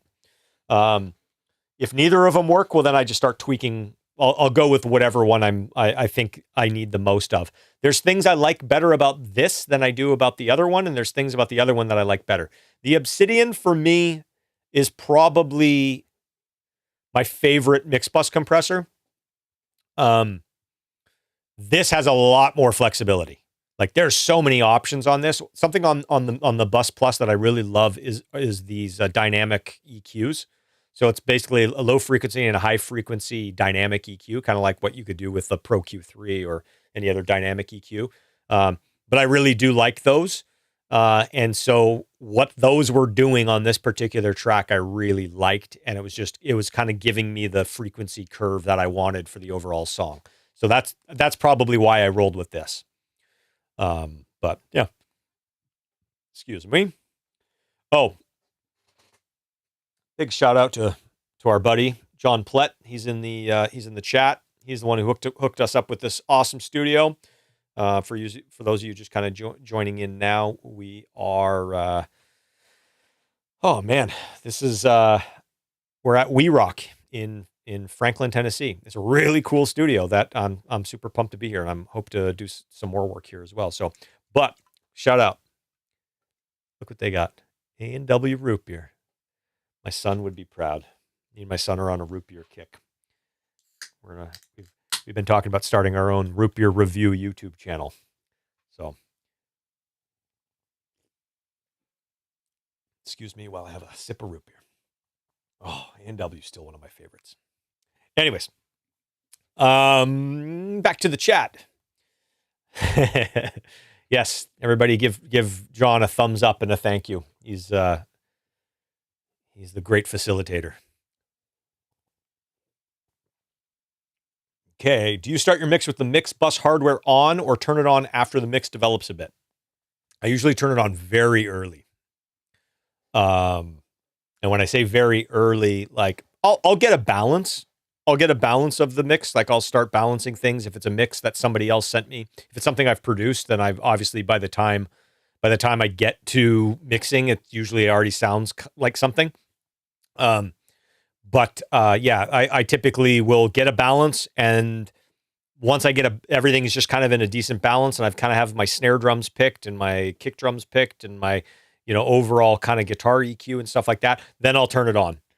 And ultimately I'll turn it on at that point, and every other decision gets made through it. And what I'm looking for is I'm just looking for, I don't want to say I want to make it sound finished quicker, but I've got both of those mix buses kind of dialed into a point where when you turn them on, it does just kind of start sounding more like a finished mix. I'm not saying all the time that happens, but it kind of gives me that, like, okay, instead of having to go and carve out a frequency across 30 tracks, it's happening on my mix bus. And now I'm like, okay, cool. That's more the way I want this to sound. And so now I have to do less on the individual tracks. Same with like the compression. It just kind of congeals everything. It can pump everything in a way that's like, okay, cool. Now I don't have to go and really do these micro moves across the track as much. It gives me an overall frequency spectrum. It gives me an overall kind of dynamic pump. It just gives me kind of that overall thing that's going to be, the overall sheen, I guess. You still have to do a lot of work behind the scenes of the Mixbus, obviously. But it kind of sets the tone of the track for me once the overall, or of the mix, once the overall balance has been figured out. So it's the Obsidian, the Dramatic Audio. Yes, that's the one. Can you explain when you would completely hard pan guitars or pan them back in slightly? And I'm talking when the guitars are tracked. Thank you for response in advance. Well, actually, you know what? That's a great segue. Let's jump to guitars. Well, before I jump to guitars, let's talk about bass really quickly, because that's kind of next in line here. I'm going to give you just a quick overview of the bass. So when we tracked bass, I think Dean played, I've got a Fender P-Bass Deluxe. So it's like a deluxe shape, but with, I think it's got a jazz pickup as well as the P-Bass pickup, and or is it a humbucker pickup? I can't remember what it is. And it's active circuitry. So it's a really big sound. It was a 4-string. We had it tuned down pretty low. The strings were just kind of flapping away, but it actually, I think it enhanced the sound as well. So I'll play the drums and the percussion and the bass together so you guys can hear that.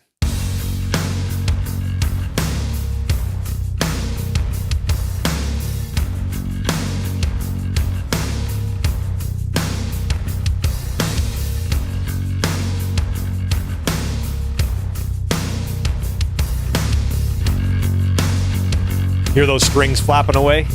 Love it.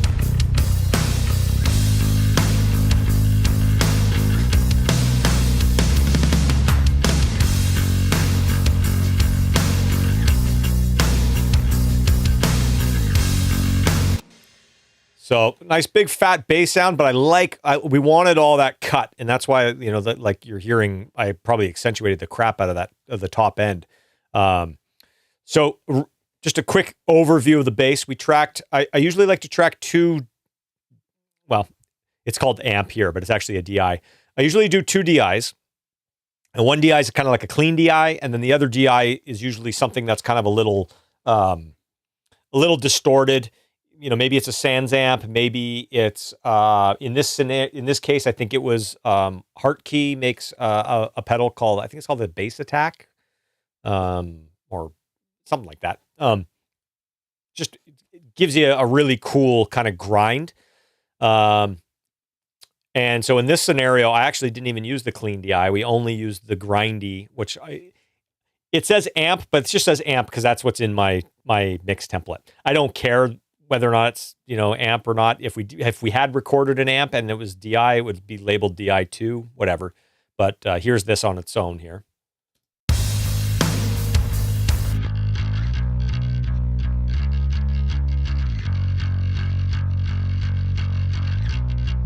So just real grindy, right? Here's the clean DI.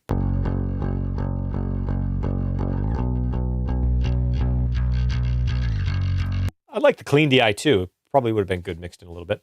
And then the other thing that I do is I duplicate the clean DI onto 3 other tracks. And I've got what I refer to as a distortion track, which is usually just a really ratty distortion. In this song, I'm not using it, so we don't have to talk about it. The next one is Sans amp. This is like one of my favorite bass sounds ever, and I pretty much use it in almost every mix I do.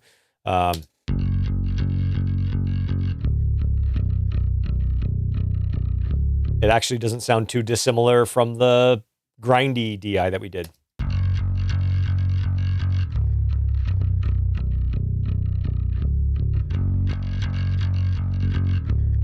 Yeah, it just kind of fills in a little bit of a frequency. And then this is the one that, unless you guys are on headphones or a real big smoking sound system, you're probably not going to hear. There's a sub. And the sub, that's the subharmonic synthesizer. This is being triggered by a MIDI track that's basically a MIDI of what the bass is playing. And so you're not hearing anything off the MIDI track. It's just letting the sub know which note's being played so that it synthesizes the proper note. If anybody's used the old DBX 120s or the BX sub plugin, it sometimes doesn't track properly and can really muddy up your bottom end a lot. And I started not using them because of that. And so once I've kind of figured out this trick, triggering the Pro Sub with the MIDI track, I went back to having that sub track. So I love it.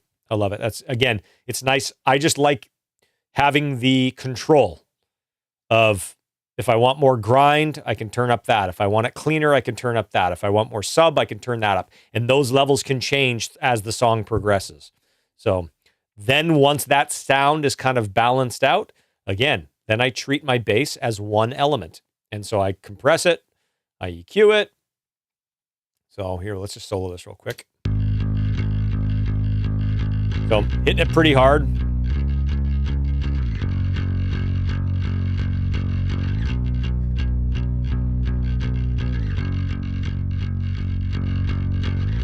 Healthy dose of EQ.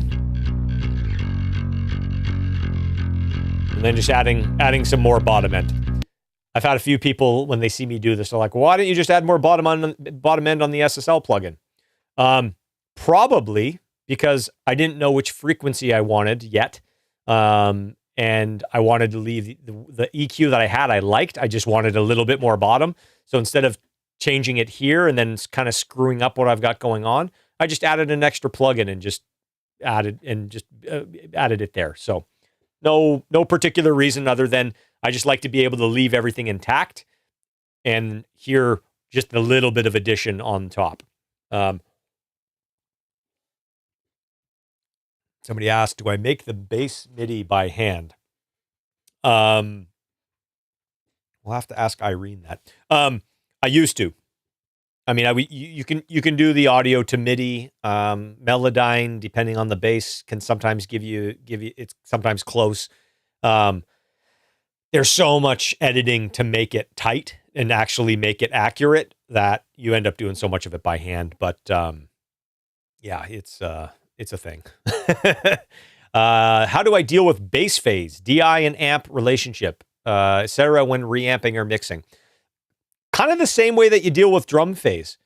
You move some stuff around, and the goal isn't to get it perfectly in phase. The goal is to get it to sound the way that you want. So if by moving, typically what I'll do is I'll actually move the audio file like this.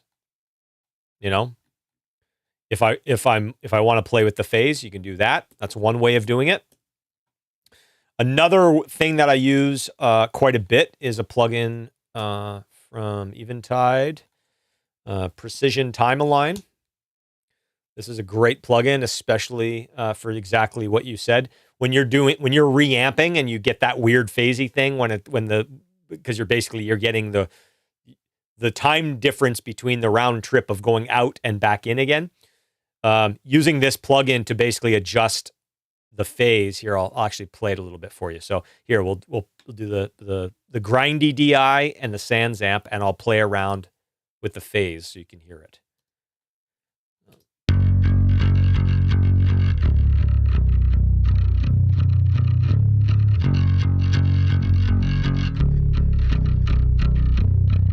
So those are big phase adjustments. Then you can do micro adjustments down here.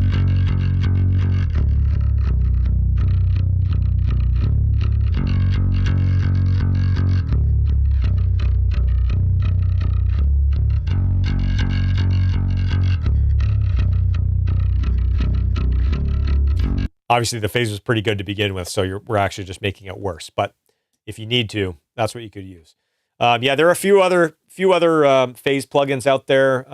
Yes, thank you, Jordan. Waves in phase works as well, and it can do a lot more really cool stuff as well. But this is just a plugin that I've been using for a long time, and also it has like the micro adjustments where it kind of gets like between the samples, which not all of them do. So, okay, there's bass. Let's dig into guitars. There's a lot of really cool guitar parts on here, a lot of layers, like I was talking about at the very top of the show.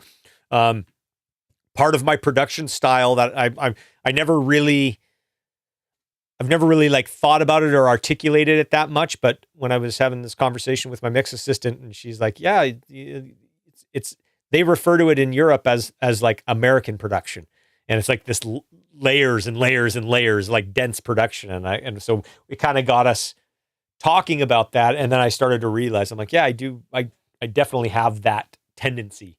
And so this is a great song to show that with, because there are a lot of different layers.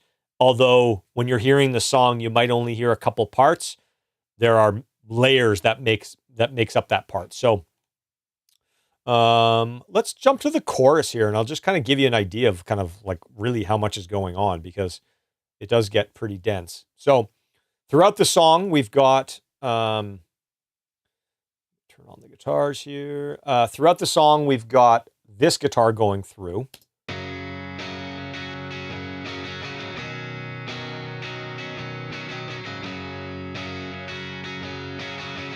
Right? Okay. That's kind of our main kind of half, kind of edge of breakup, half dirty throughout the entire thing. And then we've got the heavies.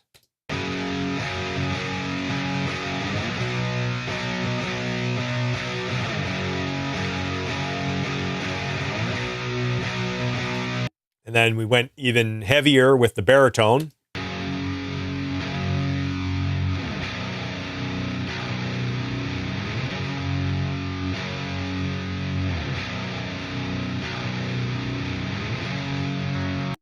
And then playing a similar part, we've got cleans, doing diamonds.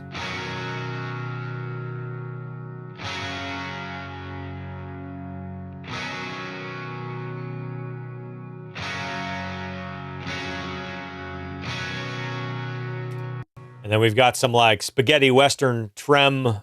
These were done on a Dan Electro with like lipstick pickups. I think this also might have been a baritone, but we got 2 octaves of it.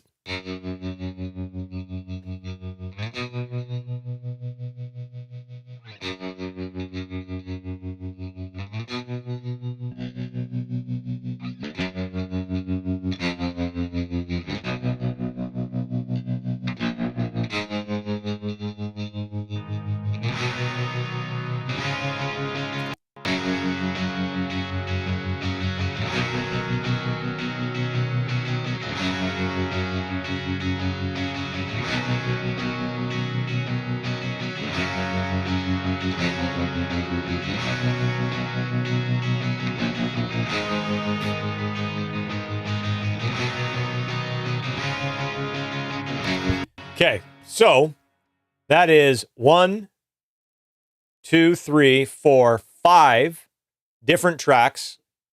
Basically, obviously, there's there's a little bit of rhythm a difference across them, and we're very, very, very particular about like what guitars are playing what rhythms, because we want them to complement and not detract. So a good example of that is like the rhythm guitars are doing a busier pattern than the baritone is, because we didn't want it to get muddy, but we wanted the weight and the tone of the baritone, but we didn't want it to muddy things up. So we simplified the strumming pattern, right? So.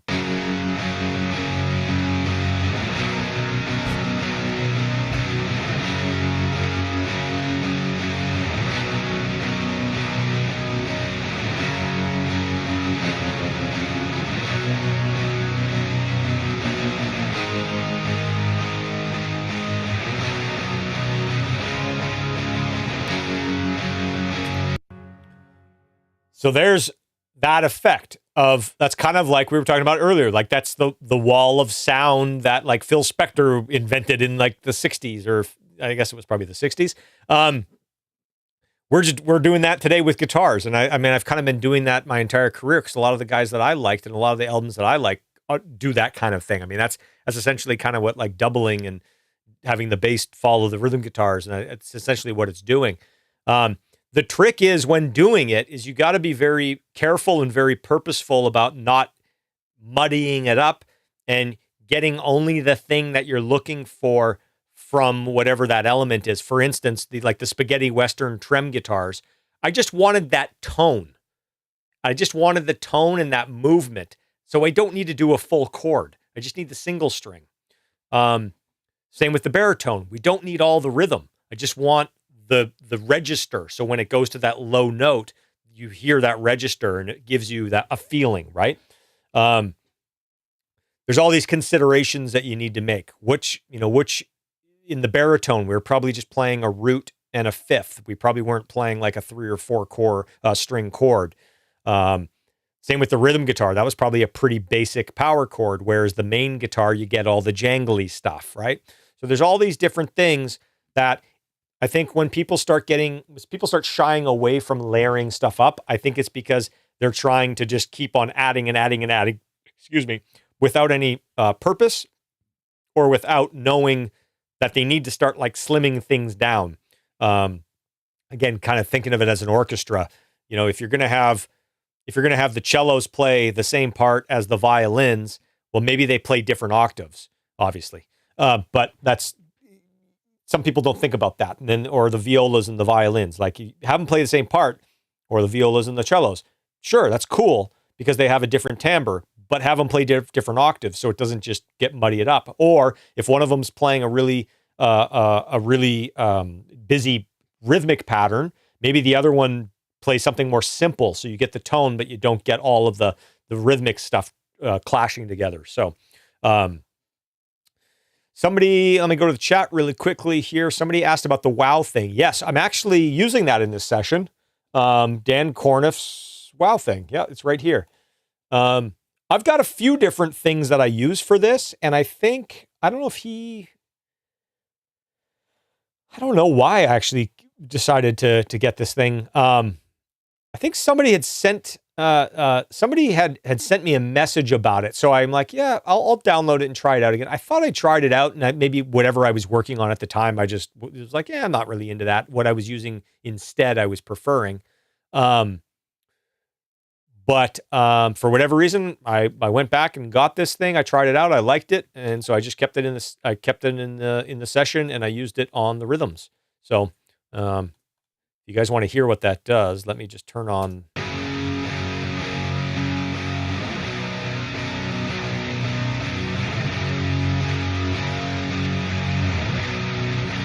Getting all motion sickness. So it's subtle.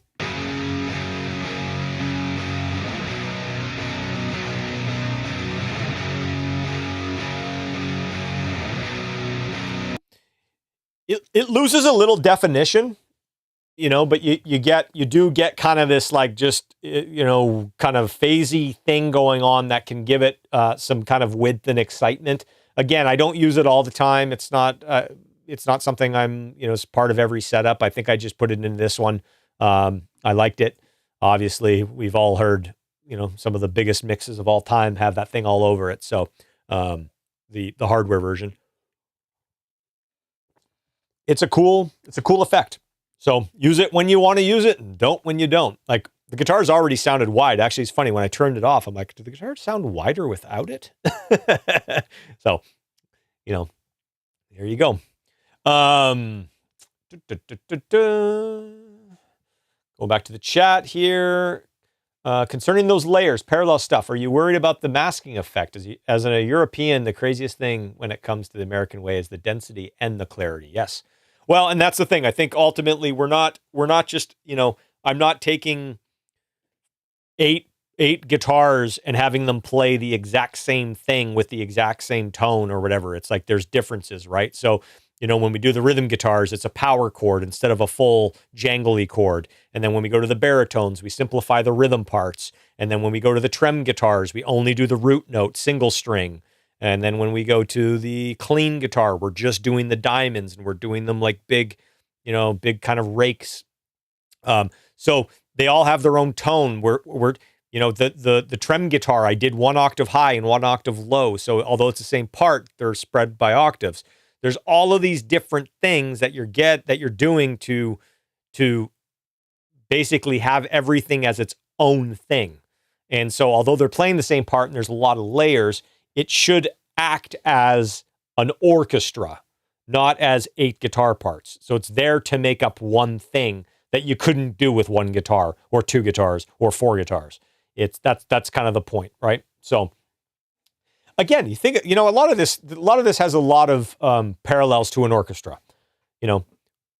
When you go see an orchestra, why are there, I don't even know how many violins there are in like a, classical section, like 16, 14, 12, whatever. Like, why are there 12? They're all playing the same thing. Why are there 12? Well, because when it all adds up, it adds up into a sound that's different than just one guy playing. Even if you just take the one guy and turn it up, it's a different sound. And so ultimately, having these different layers gives me the sound and also the control and the flexibility that I want. And this is where things can get creative when you come to production. You can use all of these different tools and all of the different tones and all of the different guitars and parts and octaves and voicings. And it's the combination of all of that stuff that can make something unique or sound really cool or sound really heavy or sound really dark or whatever it is that you're trying to achieve. This is one of the ways that my personal production that I like to do it. So,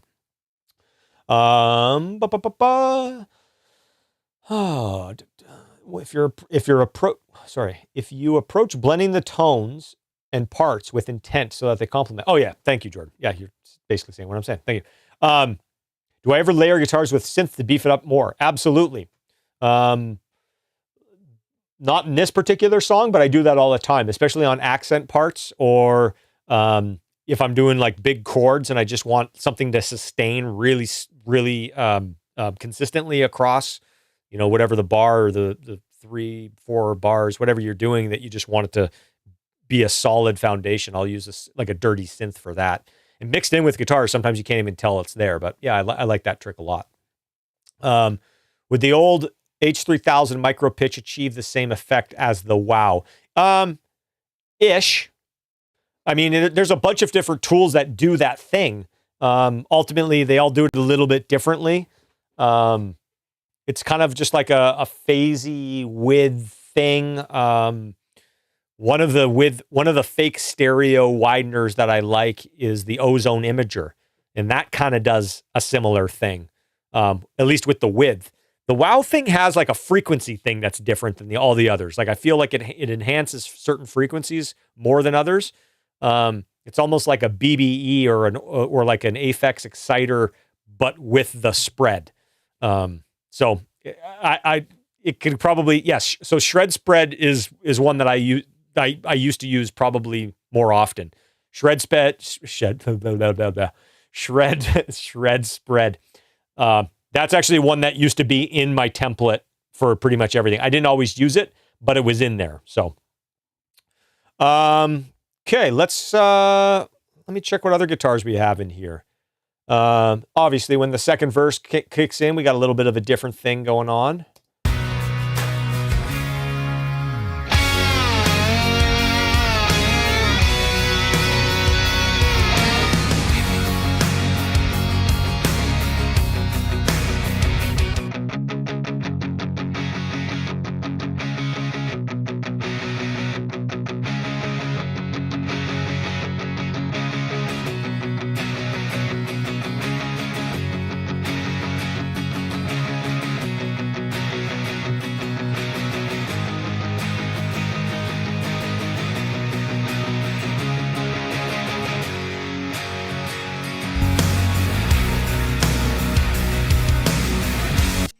Lots of cool stuff in there. See, like if I was listening to that, if I hadn't made this and I wasn't really like listening to the mix and trying to pick out all the elements, I'd say there's 2 guitar parts. But yet we've got 8 tracks playing because there's all these different frequencies that are being filled and all these different tonal textures that make up those parts. So that's kind of like I said, that's especially when we're dealing with a song where there's like, there doesn't have to be a bunch of crazy parts going on at the same time. It's how you build the production using the tonal options. So again, as a lot of you guys know, I like to separate my guitars into like 2 batches, let's say, just for kind of for subgrouping and overall treatment and that type of thing. So I usually do like a rhythm, kind of like rhythm, and then kind of like more like leady parts. That's kind of how I break them up. If the song is predominantly electric guitars and acoustic guitars, and I know I'm going to be having a lot of very specific treatment on all the acoustics together. Sometimes I will have the acoustics be in the second group and all the electrics in the first group. It kind of just floats around. But let's dig into some of the guitar parts in the second group here.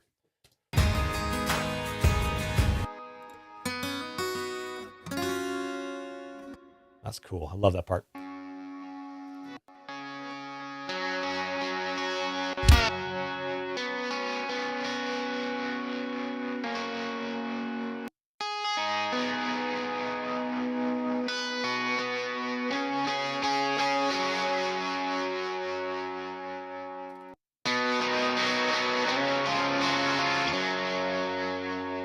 Just little accent parts that just kind of pop up with a different tone. So going into the pre-chorus.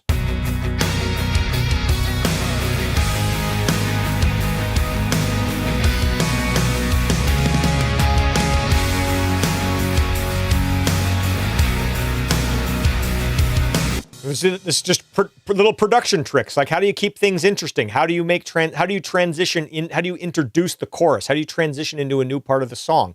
Having these just, if the tone is the same throughout the entire thing, if the texture is the same throughout the entire thing, sometimes it's a little too the same. So having a different tone come in for just a couple little accent parts, that's kind of keeps the listener engaged, keeps things interesting, right?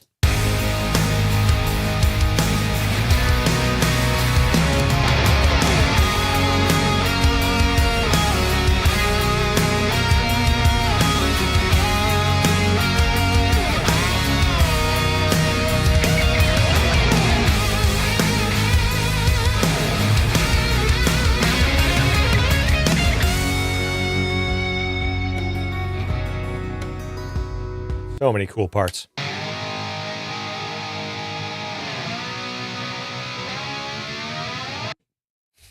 I love it.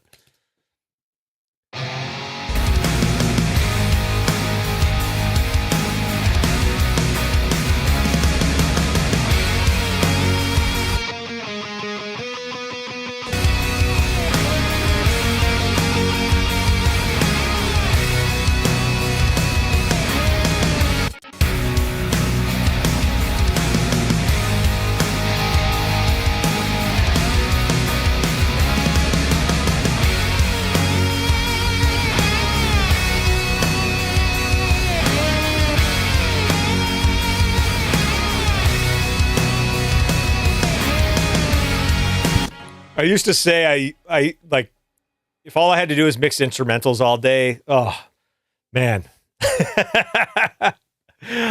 It's so cool. It's so cool being able to like really kind of dig in on this stuff and hear all the individual parts. I mean, ultimately at the end of the day, we're mixing a song. And so the song needs to be, you got to do what's best for the song. So as much as I love some of those real, as much as I love that, it's like, that can't be the feature. There's the lead vocals going on at that part, right? We haven't gotten the vocals yet. We haven't turned them on yet, but like, you got to be cognizant of that as a mixer. As much as there's some really cool stuff in here, it's got to serve the song. So, on some hand, it's like, a lot of these elements don't get to get featured as much as we're featuring them right now. But they all add up. And I think ultimately if you'd heard this mix without all these extra layers, I think it would still sound good. I just don't think it would be as exciting. And I don't think there would be these little subliminal things being like, oh, why does that outro and that why does that little octave guitar, like, why does that outro just now have a little bit of a lift to it? Why does it feel a little different than the section before? And it's kind of like, there's all these little subliminal things, and they don't always have to poke out and stick out. It can just be a feel thing or just these little subliminal things that you might not even know they're there. So, we ask a couple questions. Well, how much post EQ do you have on the guitars? Let's look. These are the lead guitars. A little bit more. Rolling off some top end. The Mixbus was adding a lot of top end to the overall mix. So some of these guitars, when we tracked them and we picked sounds, were already pretty bright. And then once I started kind of getting the Mixbus going, everything got a little, like some of the bright elements were a little harsh. So I had to roll some top end off. That's fine. Easy peasy. So there's, I'm just carving stuff, like, taking out some 3K of those bend parts, making them a little more palatable, rolling off just a little bit of the top end, cleaning up some of the bottom end. Again, for those of you who have seen my other videos or have seen any sort of mix breakdowns, I do a lot of high pass filters, get rid of all the crap that you're not really hearing, that's not really adding to the sound. So a lot of this has a lot of high pass filtering on it. So, all right. Gino, thank you for that. Yeah, he's saying this is, sorry. He's giving me all kinds of tips and tricks to add to my arsenal. Well, that's what I'm hoping. I like sharing, and I like helping you guys. Like I said, don't necessarily always do what I do. We all hear things differently, but maybe it just gives you a different idea. So, I will show you. Not that this is kind of like a huge part of the song, but again, talking about layers, I did add a couple layers of keyboards on this that you can hear. They're not super prominent, but they're there.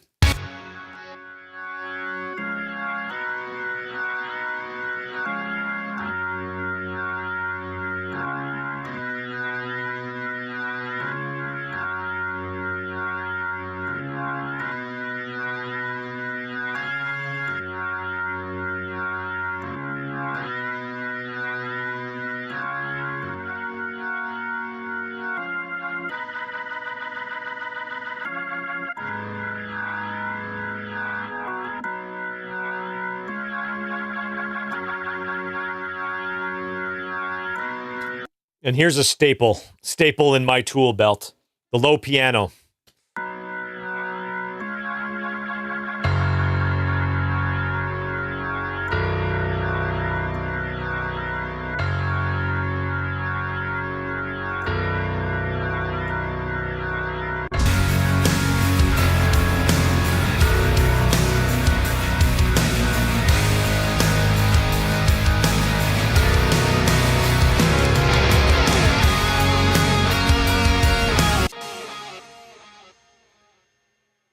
There you go.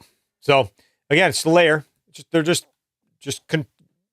little things to give it a little ear candy, to give it some texture, to give it some help the song kind of flow. The thing I love about B3s, I'm not a keyboard player, so for me to even put like that simple track together is not, it took a little bit of work, but B3s are so expressive, the way that you can you can do the swells with the volume, and then how you can use like the speed of the Leslie to almost create tension as it's starting to kind of speed up. You're like getting this tension and then boom into the chorus.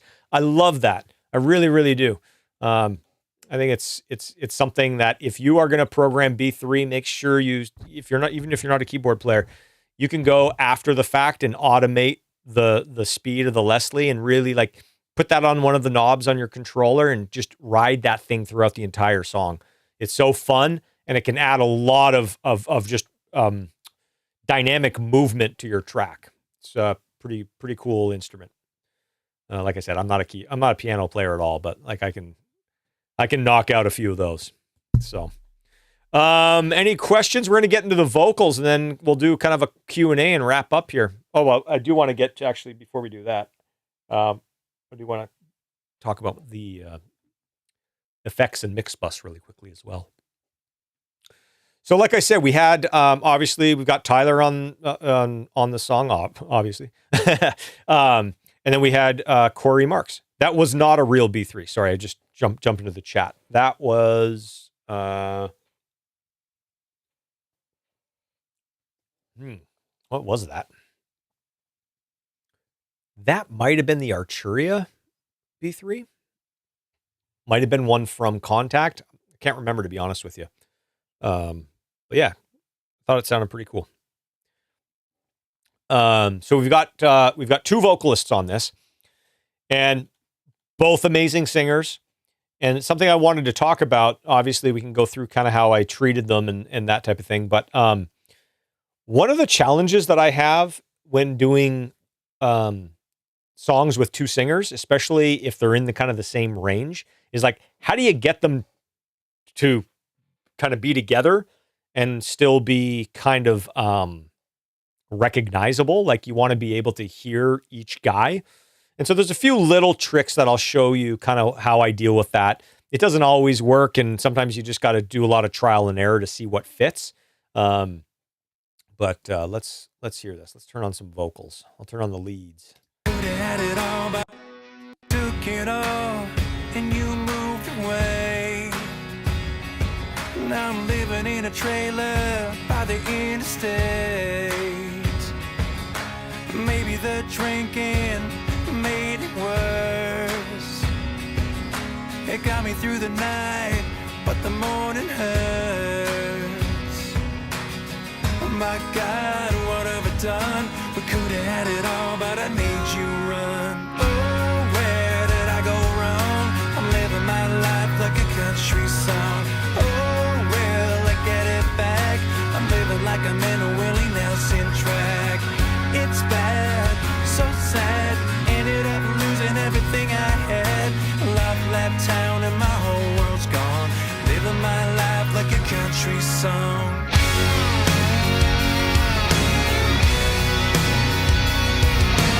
Maybe I stumble when I walk the line, but no one's gonna catch me. This is Cory. On the other side. I've got no friends in low places. This country boys gotta make some changes. My God, I'm so choked. I'm banging on the door, but the bar is closed. Oh, where did I go wrong? I'm living my life like a country song. Oh, how did I screw up? Spent last night in my pickup truck. It's bad, so sad. I ended up losing everything I had. Love left town and my whole world's gone. Living my life like a country song. So as you can see, I've got a little bit of a different treatment. These were recorded. So Cory and his engineers sent us these tracks after we tracked all the instrumentation. So I'm not sure what the vocal chain is for Cory. For Tyler, it was the Townsend Sphere mic and 1073s probably. And then when I'm using that mic, I usually don't compress going in. What I'll usually do is I'll find kind of the compression chain that I like in the plugin, and then before I go to mix, I will render it. And I think in this scenario, oh, what did I use for this?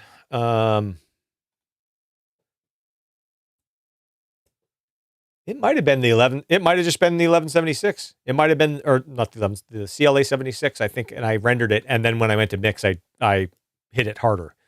For the mic model that I used for Tyler on the lead, I used the 87 model.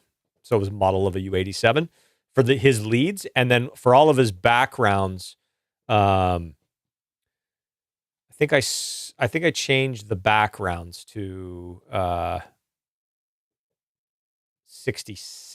The ones that I tracked, I changed to 67s. He tracked some and sent them to me as well. So let me turn on some of the backgrounds. These are some cool parts. Oh my God, what have I done? We could have had it all, but I made you run. Oh, where did I go wrong? I'm living my life like a country song. Oh, will I get it back? I'm living like I'm in a Willie Nelson track. It's bad, so sad. Ended up losing everything I had. Love left town and my whole world's gone. Living my life like a country song. So again, same kind of idea with the vocal arrangements is just keeping things interesting, using harmonies, using different textures. I think a lot of the time I will I'll be a little bit more aggressive with kind of getting rid of frequencies in backgrounds, obviously. Probably here I'm carving out quite a bit of like 900 hertz. And then the other thing that I really like the compressor on the SSL channel strip. And so I think a lot of people just assume you got to use another compressor, and I do, obviously, a lot. But for background vocals, this compressor with fast attack and hitting it pretty hard, to me, just holds these background vocals in place to where they're a little bit more flatlined across the bar when you're playing a background vocal, and you just want it to be there, but you don't want it to be so present and so grabby like an 1176 can get, and really kind of like enhance the transients and the consonants. This has a really nice way of dealing with that I like. So a lot of my mixes, I won't even add any other compressor onto that. I go pretty hard on the de-essing on backgrounds as well. I find like S's and some of those harsh consonants can really cause some weird flamming and really have the S's build up, and you can it starts pulling your ear. A lot of the time with background vocals, I think you have to decide, do you want this to, they're called background, but you don't always necessarily want backgrounds to be always in the back. Do you want that part to pull the listener's ear? So when it comes in, you're like, oh, there's that going on. Or do you want it to just enhance whatever the lead vocal is doing? And if you're looking to enhance what the lead vocal is doing and not necessarily be like a thing that pulls the listener away, for me, a lot of the challenge of background vocals is just getting rid of the stuff, the harsh stuff or the sharp stuff or the very like percussive stuff that's going to pull the listener's ear away. If you want the listener to grab their attention and pull them away for a second, well, that's where you'd probably EQ a little bit differently. Maybe you use a little bit more of a compressor that gives it a little bit more of like a lead vocal thing, or different EQ, whatever. But that's kind of my philosophy behind a lot of this. Somebody's asking me here, do you EQ vocals going in or roll off any low end? All the time. Yes to both, all the time. Again, I do it if I need to. If there's no need to EQ the vocals going in, if I like the sound of the mic and everything's fine, then I leave it. But I do roll off a lot of bottom end. You can see here, that's a lot of the verse vocal. I've got the high pass set at 230. And then I've also got a little bit more of 200 being pulled out. So, I do get quite aggressive with high pass filtering on vocals. The nice thing about that is when you kind of roll off the bottom end of a vocal, it kind of negates the need to then do a bunch of top end boosting. And that's where things can get harsh. So if you've got a bunch of low end, the only way for that to not sound like just dark is to add a bunch of top end. And now you've got this big scooped thing that's probably not going to speak very well in a dense track. And then you're going to have to turn it up really loud, or you're going to have to start adding presence, and you start doing this, you start kind of just chasing your tail. And that's when I find things start getting really harsh. So I almost go, if I feel like a vocal needs to be brighter, sometimes what I'll do just as a quick test is I'll be like, instead of adding top end, what happens if I just get rid of a bunch of bottom end and then turn the whole volume up? And a lot of the time that actually gets me closer to what I'm hearing in my head than just adding a bunch of top end. So, great question though, because that's the high pass filter, especially on vocals, is a really great tool. So, I was going to go to something here. Somebody asked, do you ever use Ozone Exciter on the Mixbus? I mean, I use Ozone on the Mixbus. We'll get to the Mixbus in a second. I use Ozone on the Mixbus all the time. I love it. I don't know if I use the Exciter that often, but I definitely use Ozone. A lot of the components in there are things I've used for a long time. So, for the vocals, sometimes I get this question. I just like breaking off the vocals into different sections. It allows me to just EQ them differently, give them different reverbs, different delays. Just gives me some maneuverability with kind of how I want to treat them, especially if the chorus, they're singing higher registers. They might be singing a little more growly, a little more rasp, maybe just a more aggressive.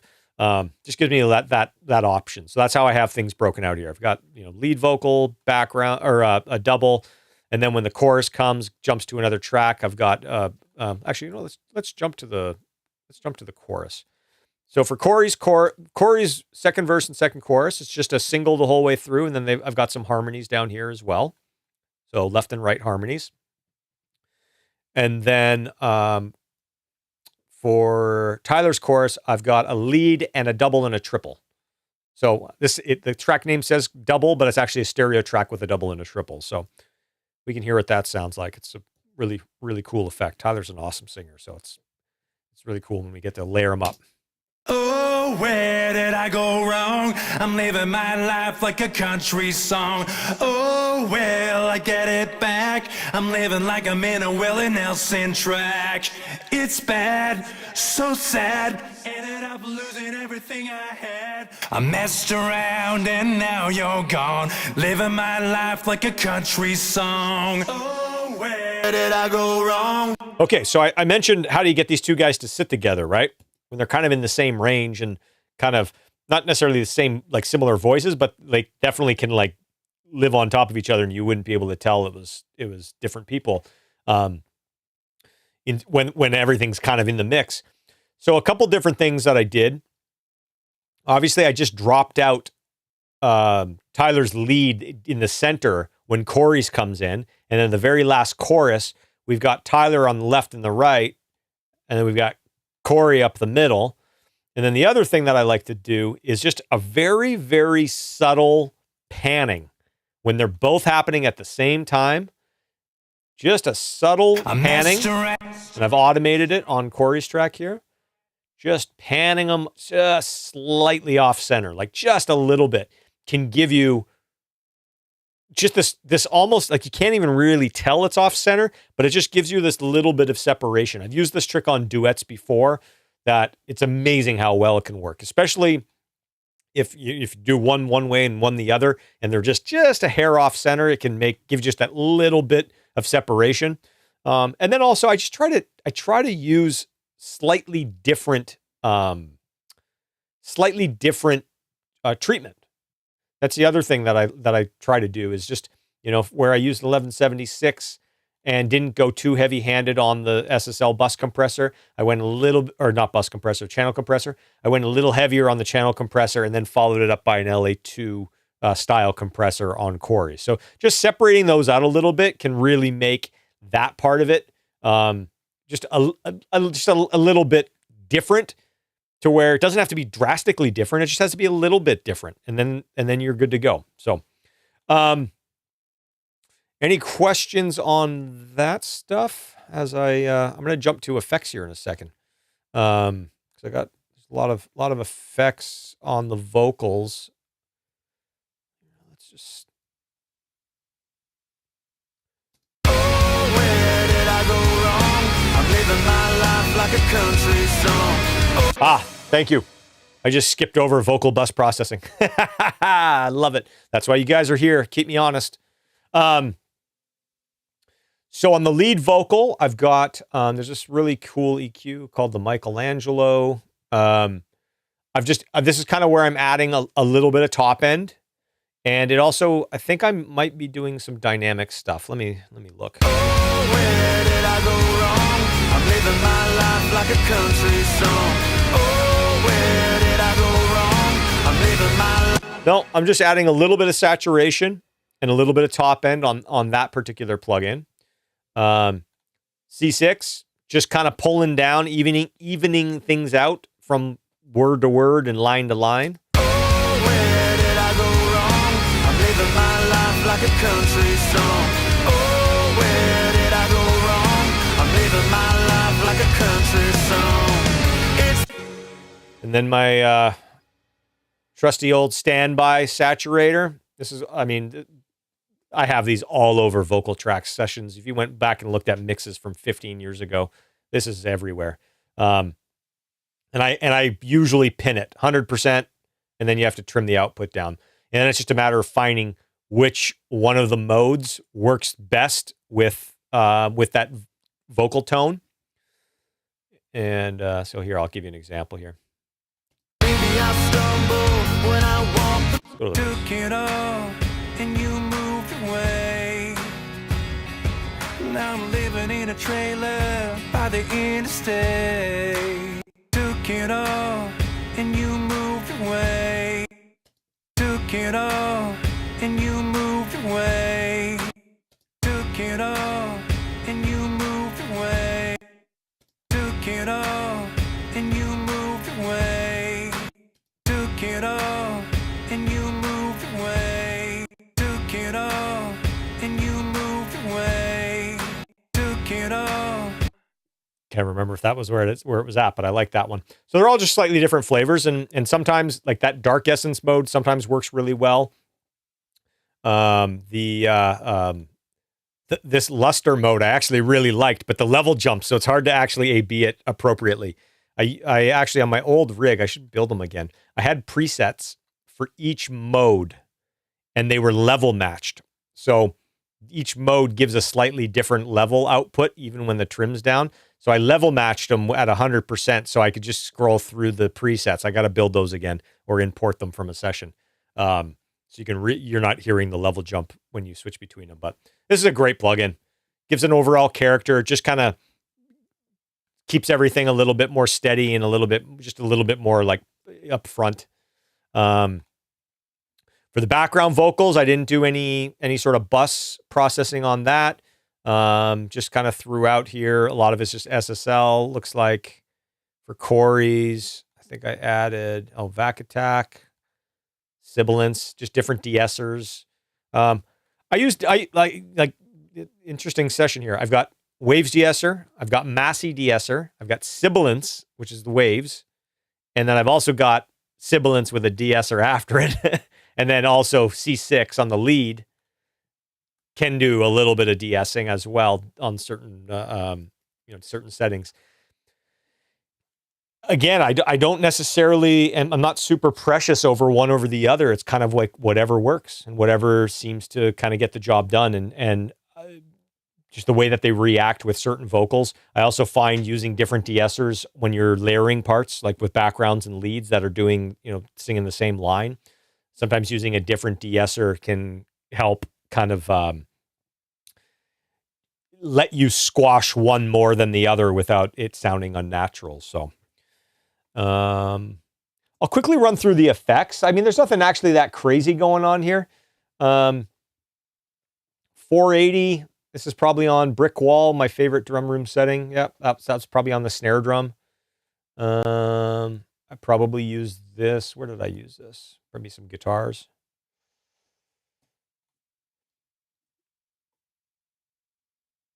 The acoustic guitar. Again, in all my sessions, I've got sends on every track. They're all set up. Doesn't mean I use them all. I think I used this for some more guitars. Use the micro shift for like a pitch spread. I think I've got that on vocals. Yep, got that on a couple vocals. Lead vocals. Probably have that on guitar solos. Yep. Micro shift. Seventh Heaven. I think this is the main kind of reverb on the lead vocal. And then a variety of delays. A little slap delay. Then we got an eighth note. Ping pong. Quarter note. I didn't use this at all. I know that for a fact. I have a send for that. I don't think that I used the satin. Oh, I did.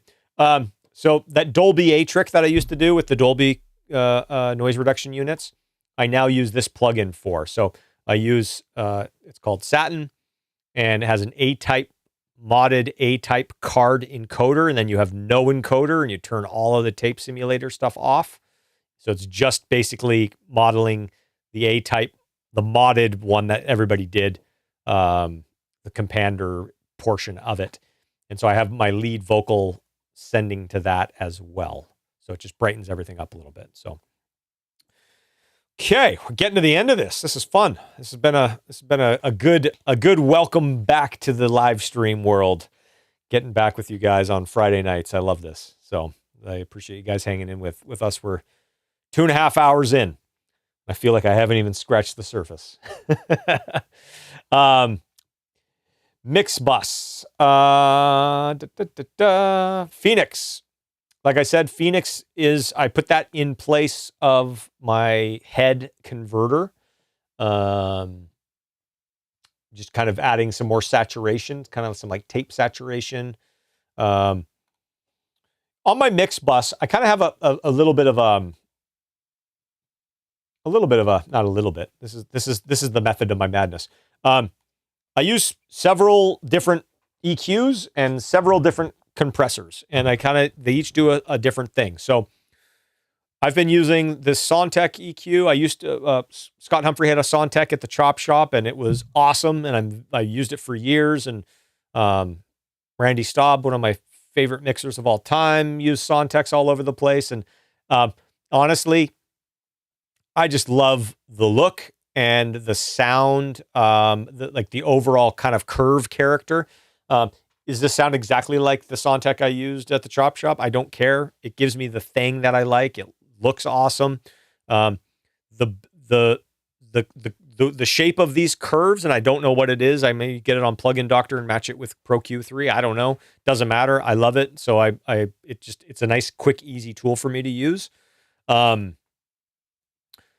use this to kind of get the overall shape of my Mixbus. So when I do a rough balance and I start hearing a buildup of 180 hertz, this is the EQ that I'll go to, and I'll just pull that back. This is usually before my Mixbus compressors or my Mixbus chain. So this was there when I was using this. This Sontec EQ was happening before it fed this stuff here. Okay. And so this is just basically, I'm like, think of like you're in your car and you just start kind of, back when cars had little graphic EQs that you could just grab the little knobs, or like your dad's stereo or something. That's what this is to me. I'm just giving the overall tone of the mix a little curve.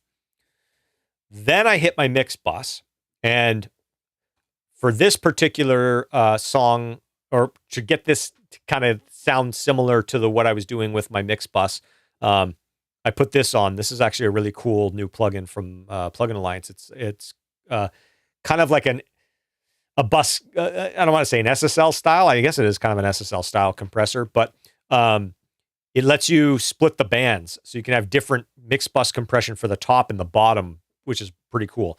So I was able to kind of match a little bit of what the Bus Plus was doing on those EQ modes down here, just by kind of squashing these at different spots. And then after all my Mixbus stuff, I use a Pro Q3 to pull out usually pretty steep notches of just annoying frequencies. And then if there's anything dynamic that needs to happen, like if there's, let's say on the snare hits there's just a little bit too much 200, but just on the snare hits. And then maybe when I go to the snare and I take the 200 out, it's like, I don't know if it's not hitting everything the same way, because there's lots of different layers of compression and there's lots of different layers of saturation. And if that 200 comes out before the Mixbus compressor, then maybe now the Mixbus compressor is being triggered differently. Now maybe my sidechain or my parallel compressors are being hit differently. So that's why there's these different layers, because sometimes just taking out that 200 at the beginning on the snare track changes a bunch of other shit.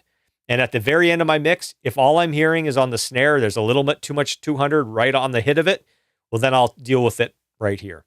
But check out what these little notches can do. And you can go overboard with these, so you be careful. But let me play for you the mix without them, and then I'll turn them on, and I'll turn them on and off, and you'll be able to hear kind of what they're doing. Let's go to the chorus.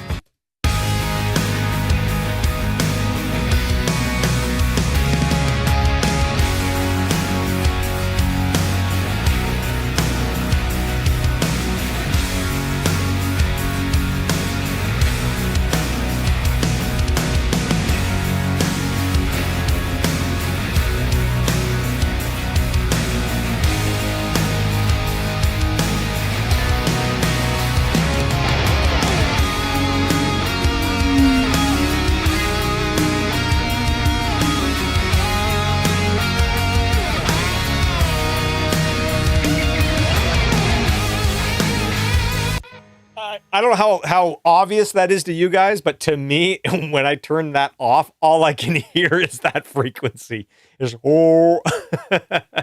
All I can hear is that. It sticks out like a sore thumb to me. So after all my Mixbus compression, I'll just do these little tiny notches. If there's anything that bugs me, sometimes this isn't on at all. Sometimes I don't need it. Sometimes it's fine. I've dealt with all that stuff along the way. Don't need it. And then the other thing that I have here that, again, I use a lot is ozone. And in this particular mix, I wasn't using the dynamic EQ or the imager. I don't even know if I was using that. I think I was trying to rebuild what my Mixbus was doing, these guys. And so I used the dynamic EQ to kind of mimic some of that and some of that. And then the imager, I was mimicking what the stereo image on the Fusion does. And so, again, I love this plugin. It has so many components in here that if you use them, great. If you don't, great. But you can pretty much do anything you want. And you can also use these as individual plugins. Like I said, I use the Ozone Imager as kind of like my main fake stereo spread. I'll use that on individual tracks. So it's pretty cool.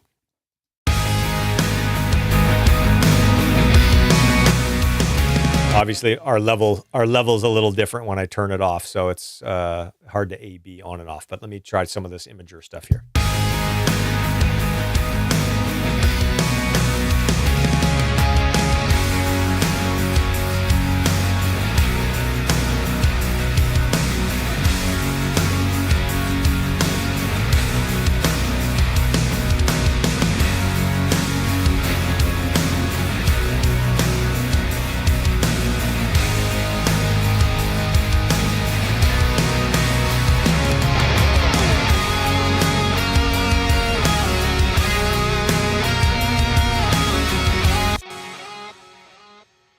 There you go. There we have it. My eyes are bugging out on me. Any questions coming in here? I'm going to actually pull up the chat here. Give me 1 second. Oh, main screen. Sorry. Let me go over here. Webcam chat. There we go. Hello, hello. I get some rest. You know what's crazy? There used to be a time when my ears would give out. And now, as I'm getting older, it's like my eyes are giving out sooner than my ears are giving out. Well, plus having like lights for the camera doesn't help the eyes. But we'll take a swig of A&W root beer. That helps everything. I did have something pop up here. Are you aware that the microshift is heavier on the left side of the spread on option 2, about half a dB?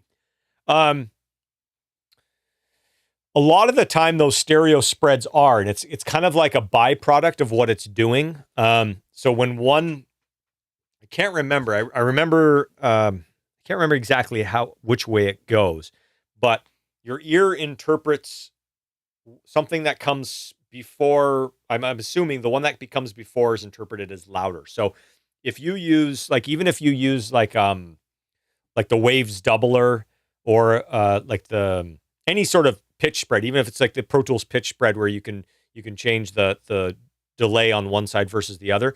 Even if you do identical plus, you do +9, +9 cents, -9 cents, whatever the old 949 setting was.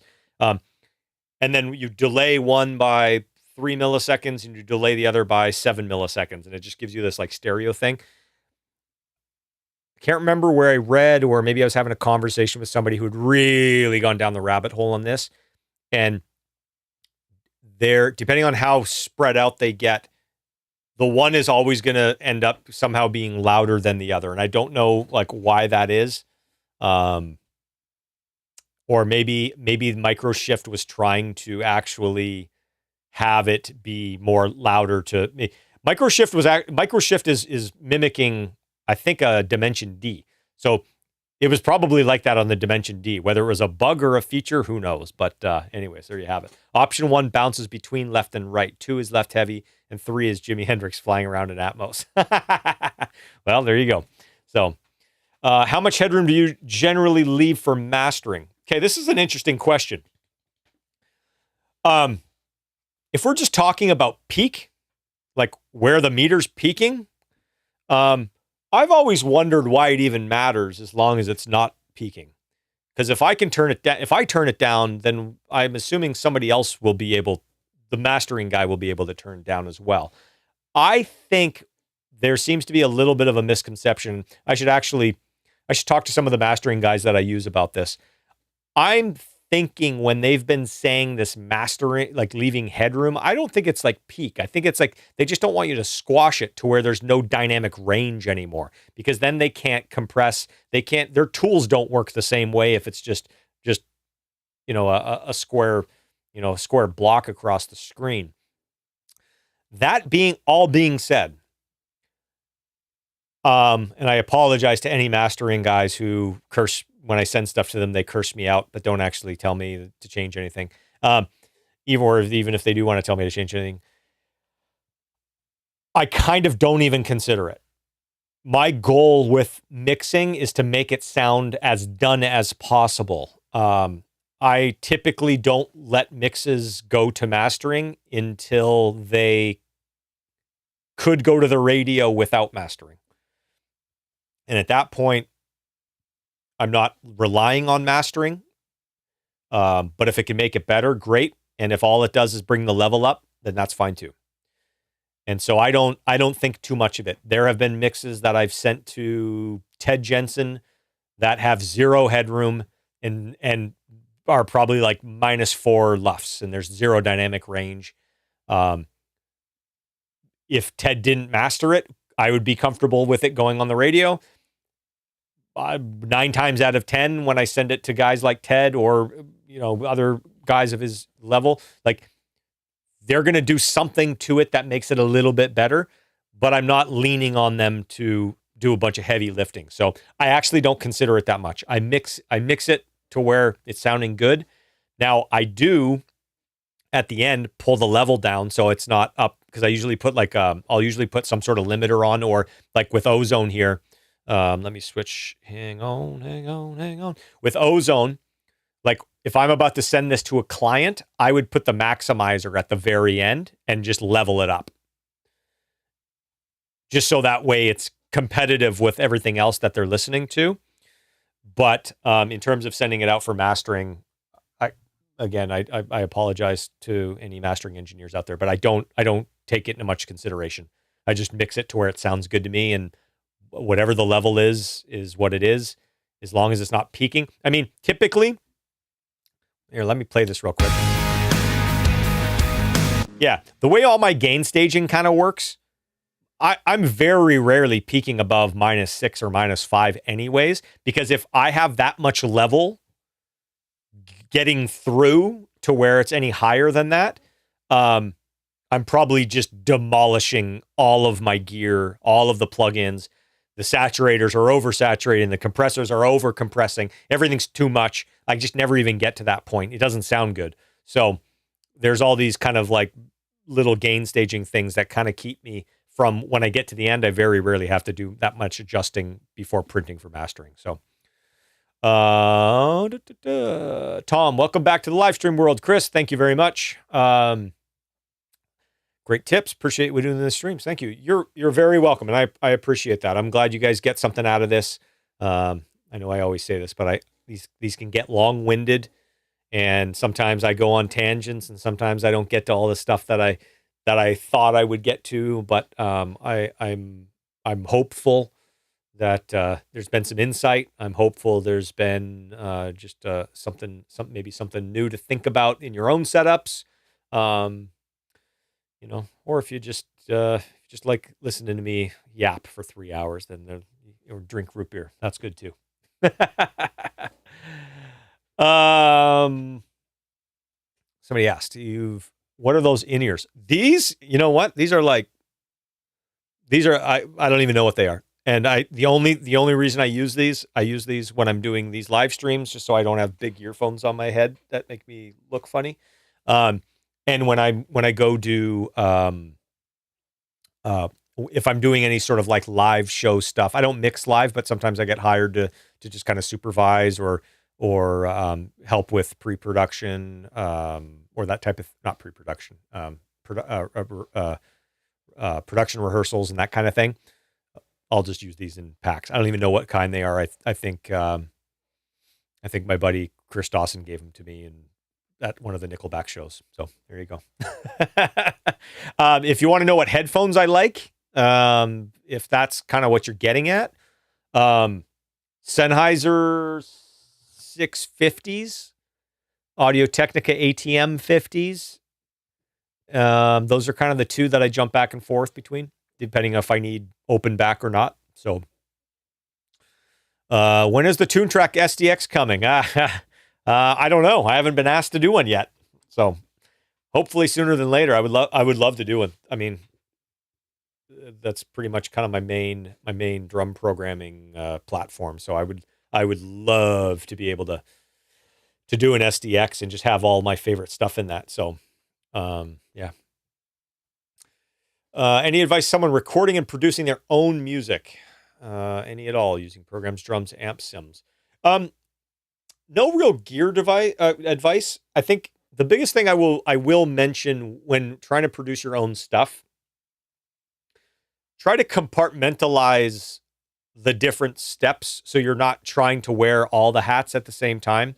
And what I mean by that is, if you are trying to produce your song, trying to produce your song and be an objective producer where you're listening to the parts and you're listening to the performances and you're trying to figure out if the sound's right and you're listening to everything as a whole. It's also then very difficult to try to be a guitar player and make sure you're playing in tune and in time and with feel and executing the parts properly. It's hard to do everything at the same time. Very few people can do it. Even some of the best self-produced artists have a hard time doing that. And a lot of them, even in that scenario, will have an engineer that they can offload some of that kind of mental bandwidth to. So try to compartmentalize. Let's say you're getting yourself set up to track guitars. Sit down for an hour or two and don't worry about tracking the parts. Only worry about the sound. Even if you've got a buddy in the room who he can play the guitar while you're dialing in the sound, so you don't have to do it. Or a lot of the Fractal has a looper that you can load a riff into and then tweak the sound using that. Or if you're just recording your DI and using an amp sim, you can always just record the DI and then figure out the sound after the fact. But focus on the sound, then go have lunch, go have dinner, take a break, whatever, and then come back. And now you don't have to worry about the sound. Now you just worry about the performance. And then let's say the next day you got to program drums, same thing. Maybe don't worry about the sound, don't worry about the performance. Maybe you're just worried about parts. Put up a really basic sound. Get the parts right. Are the parts good?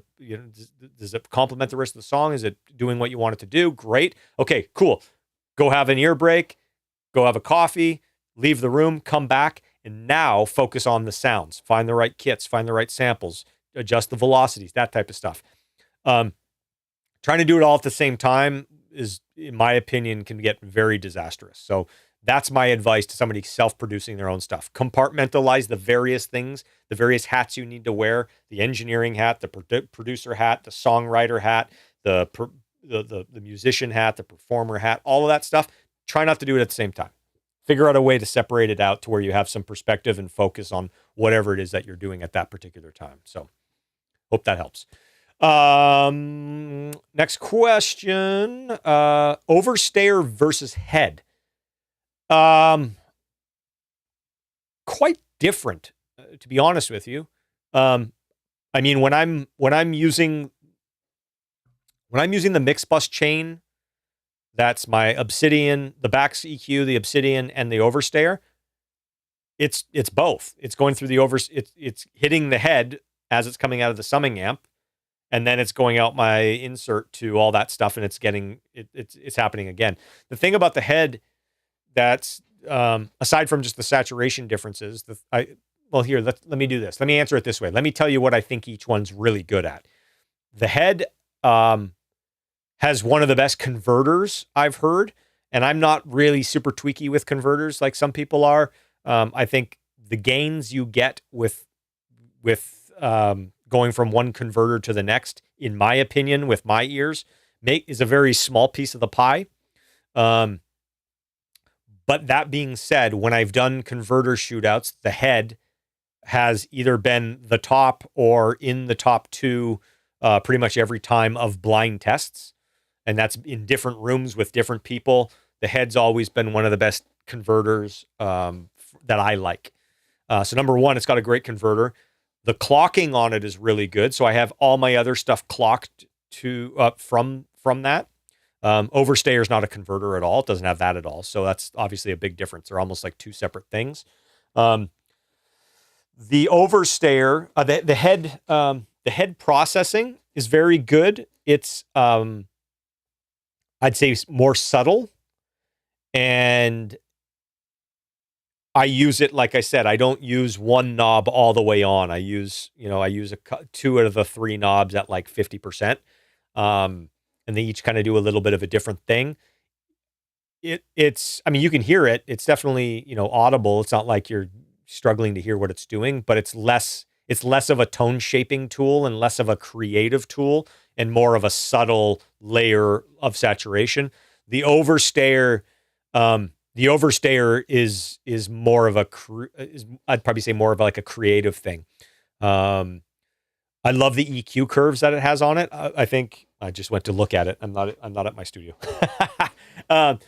The EQ curves on it I love, and I think in most of the mixes that I use that mix chain for, all of the EQ curves are on. So it's got a top shelf, a bottom shelf, and then like a high pass, which has a little bit of what I interpret as a little bit of a resonance bump on it. And I usually have those all in. So not only am I getting saturation from the overstayer, but I'm also getting a tone shaping tool. And the saturator in the overstayer can be very aggressive. It can be full on distortion.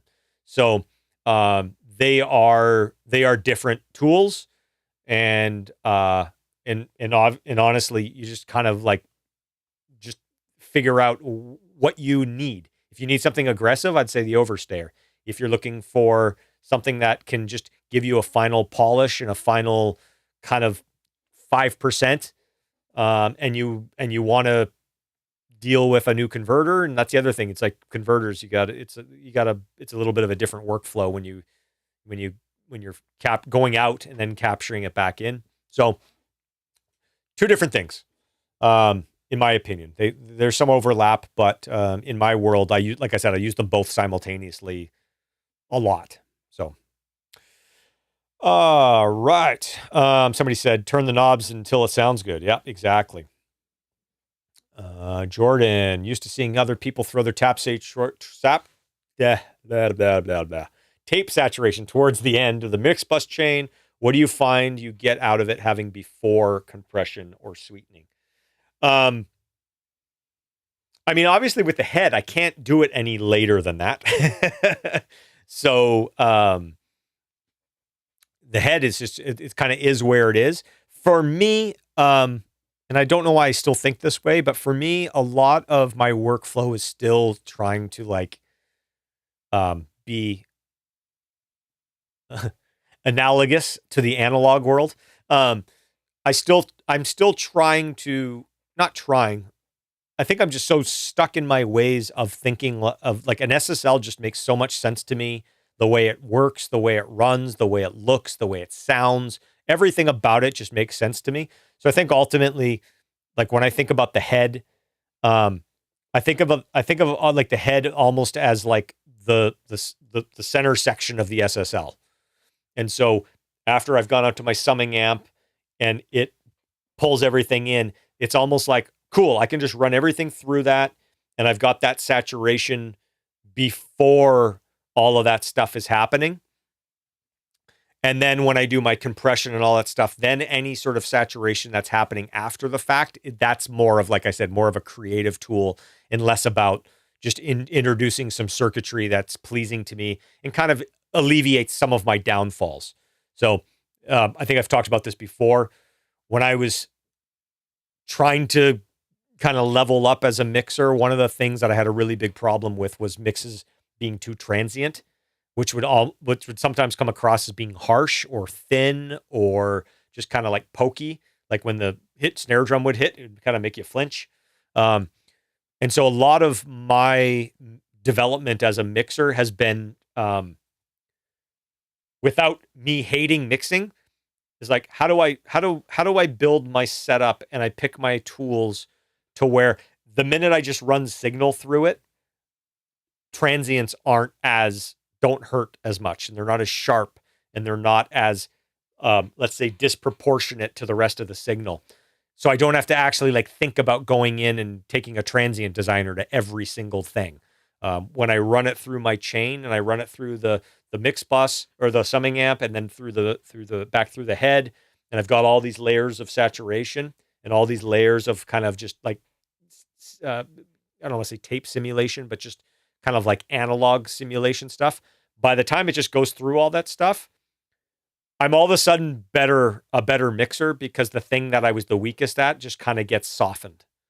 And if you have the opposite problem, then my mix bus and my mix chain is not going to work for you. If you have problems where you're like, my mixes sound soft and there's not enough transients, don't try to recreate my setup. You'll be hating life. But yeah, so that's kind of why I do it. So, do you still commit stems with Phoenix before starting to mix? Yeah, if I'm using them as a tape sim thing, for sure.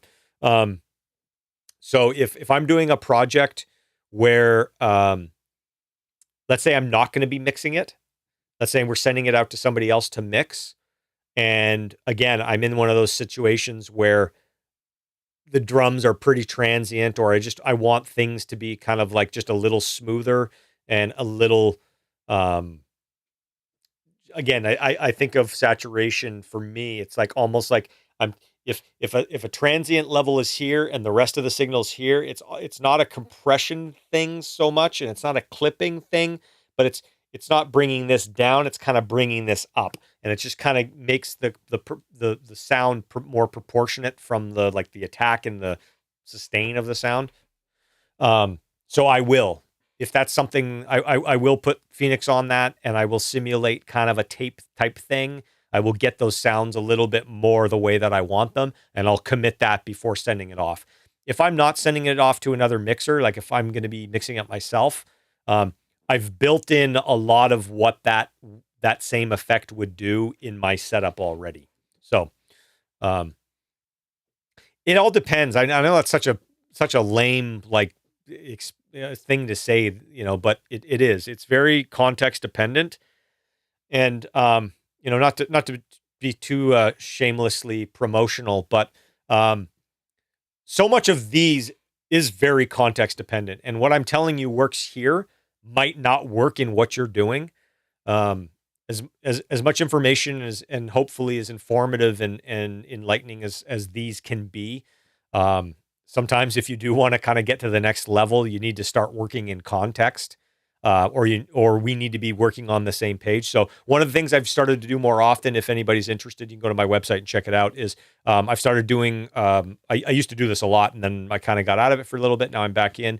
I'm doing some one-on-one coaching programs. Usually just kind of, you can just book a call with me and we can go, and that way we're working on your mix. We're listening to your mix, or we're listening to your production. And so a lot of these questions can be answered in context, which in my opinion, there's only so much you can do, when we're talking about out of context. And I think that's a great thing. Me telling you to put Phoenix on everything and commit. If you played me your track, thank you, John, helping me be the shameless self-promoter, which I am actually not. But yeah, definitely click on that link if anybody's interested in the one-on-one coaching.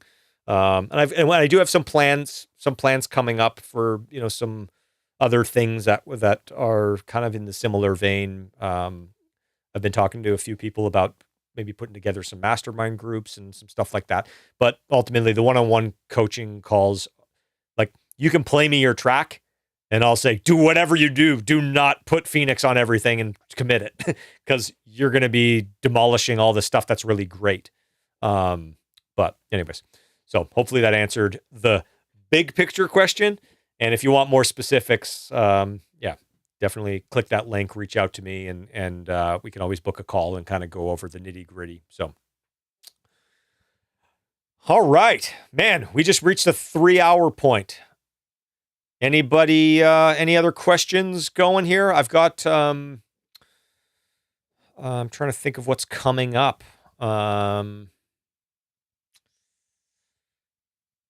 Next week, no, sorry, not next week. The week after, I'm going to be out of town, so there's not going to be a live stream. But I think I'm going to try to do one the following week. So, if there's any topic suggestions, anything that's timely, anything of that nature that you guys want me to discuss, feel free. Again, if you're not already subscribed, go to the website, subscribe there. Send me a message. Let me know if there's any topics you guys want me to cover, and by all means, I'd love to hear what you guys are interested in hearing about and interested in watching. So, yeah, there we go. Okay. Well, Mikhail, what's the reason for the way you set your prices and don't have them discreetly visible? I think if you click on the links, I'm pretty transparent with the pricing. So if you go on there, I think you just you might want to just click on the link and follow it down the road a little bit, and you'll probably see it. So, yeah. Oh, you guys are so welcome. I'm glad to be back doing it. Sorry it took me a while. Nashville's going to be an awesome place for me and my family. I can't wait to really get immersed. Like I said, I've still been kind of like unpacking and setting up and getting the family settled. And yeah, it's going to be awesome. I'm really, really happy to be here. And I think it's going to be an awesome spot. I'm feeling the good vibes here already. And yeah, I'm excited. So more to come. So, all right. Okay, well, thanks again. Everybody, stay safe. I know some of our usuals are in the hurricane path, so I hope everybody's really safe.